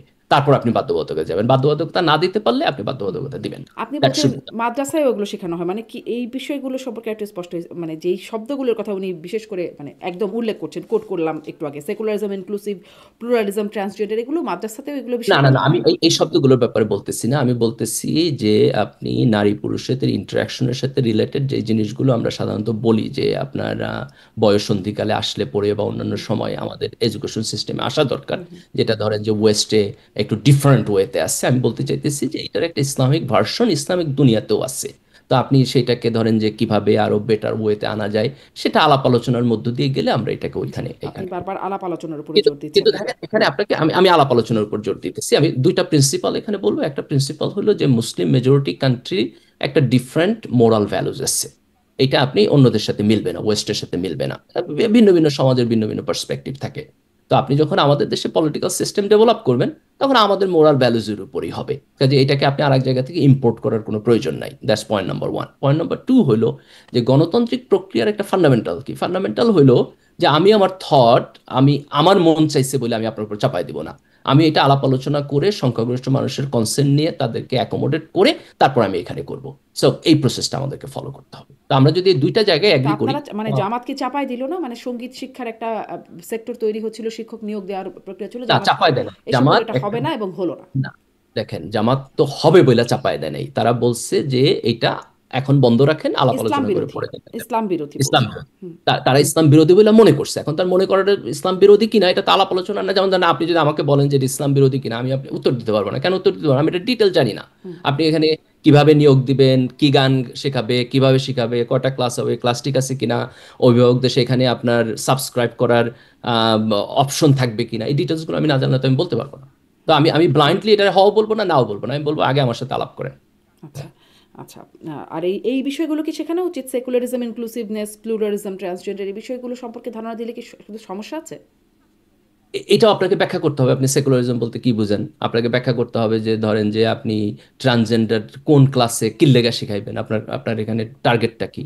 তো আপনি যদি আমাকে প্রত্যেকটা শব্দ ধরে ধরে ফিলসফি এবং তার ইমপ্লিমেন্টেশন প্রসিডিউর না বলেন, তাহলে আমি তো ইয়েস নো কিছুই বলতে পারবো না। এগুলো শিখিয়ে নাকি সমাজে অপরাধ বাড়ছে, মানে ওই সেমিনারটা আপনি দেখেছেন কিনা আমি জানি না, না, আমি ইসলামিক। আমি আমি আমি আমি আমি দেখি না, কিন্তু ধরেন কিছু কিছু জিনিসের কনোটেশন আছে আমাদের সমাজে যেটা নেগেটিভলি দেখা হয়, এবং এটা এটা রাইট। ইসলামিক ভ্যালুজ অনেক ওয়েস্টার্ন ভ্যালুজের সাথে কন্ট্রাডিক্ট করে। এখন আপনি যেই জিনিসগুলোর, এবং এবং এবং খুব ইন্টারেস্টিং জিনিস, ধরেন যে এগুলো ওয়েস্টের মধ্যেও কনফ্লিক্ট করে, মানে ওয়েস্টের মধ্যেও যে এটা সবাই অ্যাগ্রি করে বিষয়ের মধ্যে এরকম না। আপনি তো আমেরিকাতে রিসেন্ট ডেভেলপমেন্ট অন্যান্য জিনিস দেখতে পান। আপনি যদি ডেমোক্র্যাট এবং রিপাবলিকান দুইটা পার্টির মধ্যে দেখেন, মোরাল ভ্যালুজের ক্ষেত্রে তাদের একজনের সাথে আরেকজনের হিউজ ডিসএগ্রিমেন্ট আছে, তাই না? তো ওয়েস্টের সমাজের মধ্যেও এই ডিসএগ্রিমেন্ট আছে, আমাদের সমাজের সাথেও ওয়েস্টের অনেকখানি পার্থক্য আছে। তো সেই জায়গায় আপনি ওয়েস্টের কোনো মোরাল ভ্যালুসকে রাইট মনে কইরা সেটাকে আমাদের সমাজের উপর চাপায় দেওয়ার কিছু নাই। কিন্তু আমাদের সমাজের মধ্যে যে জিনিসগুলোকে আমরা মনে করব যে প্রয়োজন, অথবা মনে করব যে এখন যেটা আছে সেটা ঠিক নাই, সেটার একটা গণতান্ত্রিক গণপরিসরের মধ্যে আমাদেরকে ডিটেলস আলাপ আলোচনার মধ্যে যাইতে জি, হবে। আলাপ আলোচনা আলাপ করতে হবে। আলোচনার মধ্যে নাই না, এটাকে বলাটাও প্রবলেমেটিক, না বলাটাও প্রবলেমেটিক। জি, আপনি মানে মাদ্রাসা শিক্ষার কথা বলছিলেন, সেখানে তো আসলে এগুলো মানে আমি ওই সেমিনারটার কথা বিশেষ করে দেখছিলাম, যেখানে সঙ্গীত শিক্ষা এবং শারীরিক শিক্ষার বিরোধিতা করে বক্তারা কথা বলছিলেন। তখন বলছিলেন যে এইসবের মাধ্যমে অপরাধ বাড়ছে, নাচ গানের মাধ্যমে সমাজে অপরাধ বাড়ছেন। একজন ইসলামিক বক্তা তিনিও বলছিলেন বিষয়টি। আমি আপনাকে ওটা পাঠিয়েও দেবো, মানে পুরো বক্তব্যটা আমি খুব আচ্ছা, না, দেখেন মন এটাকে দিয়ে খুব শুনছিলাম। আমি আসলে এটা বুঝতে চাচ্ছিলাম যে ধরুন মাদ্রাসাগুলোতে তো এগুলো শেখানো হয় না, এই বিষয়গুলো, বা গান নাচের বিষয় থাকে না, এই বিষয়গুলো থাকে না, বা এই শব্দগুলো সম্পর্কে এগুলো নিয়ে হয়তো পড়ানো হয় না সেখানে। কিন্তু যদি ধরেন আমরা একটু সার্চ করি, গুগল সার্চ করলেও ধরেন এখনও যদি আপনি সার্চ করেন বলাৎকার শব্দটা লিখে, দেখবেন মানে বেশিরভাগ ঘটনাই আসবে মাদ্রাসা শিক্ষাকে কেন্দ্র করে। কি সমস্যা হয়ে যায় সেই শিক্ষায় যে ওখানে এই ধরনের ঘটনা বেশি না, ঘটে? দেখেন এটা এটা আপনার খুবই লিনিয়ার কনক্লুশন আপনি হতে পারে। করতেছেন। জি। না, এটা এটা খুবই লিনিয়ার কনক্লুশন করতেছেন, যে আপনি যদি প্রশ্নটা তুলতে চান যে একটা শিক্ষা ব্যবস্থার মধ্যে মোরাল পার্সপেক্টিভ কতখানি থাকলে পরে তার রিফ্লেকশন ওই জনগোষ্ঠীর আচার আচরণ এবং তার ক্রাইম স্ট্যাটিস্টিক্সে রিফ্লেক্ট করবে, তাহলে এটা আপনাকে আরো সিরিয়াসলি তুলতে হবে। ধরেন মাদ্রাসা শিক্ষার ব্যাপারে এই এই লিনিয়ার জায়গাটা আমাদের খুব আলট্রা সেকুলার জায়গা থেকে তোলা হয়, আমি মনে করি এটা ফেয়ার না। আবার আপনি যদি বিপরীতে এটা দাবি করে কেউ যে মাদ্রাসা শিক্ষা ব্যবস্থা মানেই হলো এটার মধ্যে কোনো প্রবলেম নাই, এটাও আমি মনে করি ফেয়ার না। কিন্তু আপনি ধরেন যে মানে আমাদের লিনিয়ার ওয়েতে আঙুল তোলা বা এটা এটা না করাই ভালো আর কি। আমি মনে করি that's not the right way to see see না, দ্য আমি আসলে এটা বলছিলাম যে মানে শিক্ষায় কি কোথাও কোথাও কি কোনো সমস্যা আছে কিনা। আমি এই জন্য বলছিলাম যে ধরেন আমি আমি গুগল করি, যদি আমি করছিলাম আর কি, মানে আমি দেখার চেষ্টা করছিলাম যে সমস্যাটা কোথায় থাকে বা কি হয় সেখানে। এই যে ধরেন সমকালে বলাৎকার সম্পর্কিত যাবতীয় খবর একটা একটা সেগমেন্ট করে তারা বলছে, শিশুকে বলাৎকারের অভিযোগে শিক্ষক গ্রেপ্তার। এই খবরটা যদি খুলি তাহলে সেখানে দেখা যাচ্ছে যে ওই তো হিপস বিভাগের 8 বছর বয়সী শিশু একাধিক বলাৎকার অভিযোগ এক মাদ্রাসা শিক্ষকের। এটি ছিল প্রথম খবর। দ্বিতীয় খবর, শিশু ছাত্রকে বলাৎকার দায় মাদ্রাসা শিক্ষকের যাবজ্জীবন কারাদণ্ড। তৃতীয় খবর, 3 শিশুকে বলাৎকারের অভিযোগে মাদ্রাসা শিক্ষক গ্রেপ্তার। চতুর্থ, চাকরি দেওয়ার কথা বলে বাসায় এনে যুবককে বলাৎকার, ক্ষুব্ধ হয়ে এটি এটি অবশ্য পুরো আমি জাস্ট হেডিংটা দেখছি, খুললে বোঝা যাবে যে এখানে কাদেরকে। হোসেন আলী নামে আর এক যুবক আছে, এটি অন্য একটি, এটি মাদ্রাসা শিক্ষকের সাথে সম্পর্কিত না। 3 ছাত্রকে বলাৎকার চেষ্টায় মাদ্রাসা শিক্ষক গ্রেপ্তার। আশকোনায় মাদ্রাসা ছাত্রকে বলাৎকার, শিক্ষককে গণধোলা দিয়ে পুলিশে। শিশুকে বলাৎকারের দায়ে মাদ্রাসা শিক্ষকের যাবজ্জীবন কারাদণ্ড। বলাৎকারে অভিযুক্ত শিক্ষককে ছাড়িয়ে নিয়ে গেল প্রভাবশালী, সেটাও একটা মাদ্রাসা শিক্ষা। মানে আমি এটা আসলে বুঝি না, এখানেও কি কোনো রকম মানে কি হয়, সব মাদ্রাসা শিক্ষকের সাথে এটি চলে আসে কেন, বা মাদ্রাসার সাথে সম্পৃক্ত হয়ে যাচ্ছে কেন খবরগুলো? তার মানে আপনি এই অপরাধ সমাজে আর কোথাও হয় না বা অন্য কোথাও হয় না, এটা যদি আপনি বলতে চান, আমি মনে করি যে এনাফ ডাটা নিঃসন্দেহে নাই। এটা একটা ভুল জায়গা হবে। হ্যাঁ, এটা একটা ভুল জায়গা হবে। আবার যদি কেউ বলতে চায় যে এই জাতীয় কোনো ঘটনাই মাদ্রাসায় ঘটে নাই, এটাও একটা একটা আপনার ডিফারেন্ট ভুল ভুল স্টেটমেন্ট হবে। নিশ্চয়ই। তো কিন্তু আমাদেরকে আসলে বেশিরভাগ ঘটনা বা যে ঘটনাগুলো আসে সবগুলো ঘটনাই কেন, বা না, আমার 90% মনে হয় ঘটনাই কেন মাদ্রাসার না, সাথে আমার জড়িত? মনে হয় বেশিরভাগ ঘটনাও এটা আমার স্ট্যাটিস্টিক্যালি দেখতে হবে। আপনি মানে যেভাবে খুব র্যান্ডমলি স্যাম্পলিং করলেন সেটার মধ্যে দিয়ে এই কনক্লুশনও করা যায় কিনা এটা নিয়ে আমার আমার সন্দেহ আছে। কিন্তু আমি আপনার মেরিটের সাথে এগ্রি করি যে এই এই জাতীয় অপরাধের অভিযোগ বিভিন্ন সময় লোকজন বলা বলি করছে, আসছে, সারফেসে আসছে, সো ইট এক্সিস্ট দেয়ার। তো এটা যেহেতু সেখানে এক্সিস্ট করে, তাহলে আপনি এটা সিস্টেমের প্রবলেম না কোন জায়গা থেকে প্রবলেম হচ্ছে সেটা আপনাকে দেখতে হবে। দেখেন আমাদের কোনো প্রবলেমই মানে আন্ডার দ্য রাগ, এটাকে লুকায় রাখার কোনো কিছু নাই। আবার কোনো সিস্টেমে 100% পারফেক্ট না, কাজে তার ম্যানেজমেন্ট এবং অন্যান্য জায়গা থেকে যেগুলো ত্রুটি এবং দুর্বলতা আছে সেগুলো আমাদেরকে অ্যাড্রেস করতে হবে। কিন্তু এই ত্রুটি এবং দুর্বলতাকে আইডেন্টিফাই করে আমরা যদি এই কথা বলতে চাই যে মাদ্রাসা শিক্ষা ব্যবস্থা একটা প্রবলেমেটিক শিক্ষা ব্যবস্থা, তাইলে এটা আপনার না, একটা খুবই প্রবলেমেটিক নিশ্চয়ই কনক্লুশন নিশ্চয়ই হবে, সেটি তাই না? কোনো কনক্লুশন আসা এখন উচিত এখন হবে না। যেমন ধরেন যে আমি স্কুল আসলে কলেজে এটি পড়া বোঝার চেষ্টা চুরি করছিলাম। ডাকাতি, যেমন আমি ধরেন স্কুল আমি কলেজে আমি একটু পড়া প্রশ্নটা চুরি শেষ ডাকাতি। করি যে এটি বোঝার চেষ্টা করছিলাম যে এই শব্দগুলোর মার পাচ্ছে আপনি যৌনতা শেখাবেন, আপনার কোনো অধিকার নাই বলছেন মিয়া গোলাম পরোয়ার। মানে এই শব্দগুলোর মার পাচ যেখানে নাই সেখানে তো তাহলে এই বিষয়গুলো হবার না হওয়ার কথা দেখেন, ছিল, না না কিন্তু না না, সার্চ করলে কেন এখানে বেশি দেখা না যায়, আমি এটা বোঝার চেষ্টা দেখেন, না করছিলাম। না, এটা আপনি আপনি লিনিয়ারলি জায়গায় যাইতেছেন। দেখেন, আপনি যদি এটাকে ভাঙেন, প্রশ্নটা তুলেন, সেটা হলো যে সমাজের মধ্যে আমরা একটা মোরাল অ্যাটমসফিয়ার চাই, তাই না? যে মোরাল অ্যাটমসফিয়ার হইলো যে যেইখানে আপনার অন্যায় অপরাধ এগুলো কম হবে। মোরাল অ্যাটমসফিয়ার হইলো যেখানে মানুষের ফ্যামিলি সিস্টেম প্রিজার্ভ হইব, এবং ফ্যামিলি সিস্টেমের বাইরে এক্সট্রা ম্যারিটাল রিলেশনশিপ এবং অন্যান্য জিনিস এগুলো মিনিমাইজ হবে। এটা ইসলামের ফান্ডামেন্টাল মৌলিক আপনার নৈতিক ফ্রেমওয়ার্ক। এখন এই নৈতিক ফ্রেমওয়ার্কটা যদি আমি চাই সমাজের মধ্যে থাকবে, তাহলে এই নৈতিক ফ্রেমওয়ার্কটাকে প্রমোট করার জন্য আমার এটা একটা সাপোর্ট সিস্টেম তৈরি করতে হবে। এখন নানানভাবে আপনার সেই সাপোর্ট সিস্টেমগুলো আপনি তৈরি করতে পারেন। এখন এই নৈতিকতা সমাজে প্রিভেইল করুক এটা চাওয়া, এবং তার সাপোর্ট সিস্টেমটাকে সাপোর্ট করা, এটা এটা তো ইসলামিক জায়গা থেকে ঠিকই আছে। একটা ইসলামিক পার্টি তো এটা করবেই। কেউ যদি ইসলামের মোরাল প্রিন্সিপালের সাথে ডিসএগ্রি করে সেটাকে ডিসএগ্রি করতে পারে, কিন্তু আপনি যদি ইসলামের মোরাল প্রিন্সিপালকে সাবস্ক্রাইব করেন, তাহলে এটা এটা এটা এটা করাটাই হচ্ছে স্বাভাবিক। কোশ্চেন হবে তখন যে এই যে ইসলামের একটা মাকাসিদ, যে এই মোরাল জায়গাটা থাকুক, এটাকে প্রমোট করার জন্য আমরা যেগুলোকে সাপোর্ট করতেছি এগুলো আদৌ এটাকে প্রমোট করে কিনা, অথবা এটা সাপোর্ট করার যে প্রক্রিয়া এটা এটা অন্যের নাগরিক অধিকারের উপর হস্তক্ষেপ করে কিনা। তাহলে সেই জায়গাটাকে আপনাকে আলোচনা করতে হবে। কিন্তু এটাকে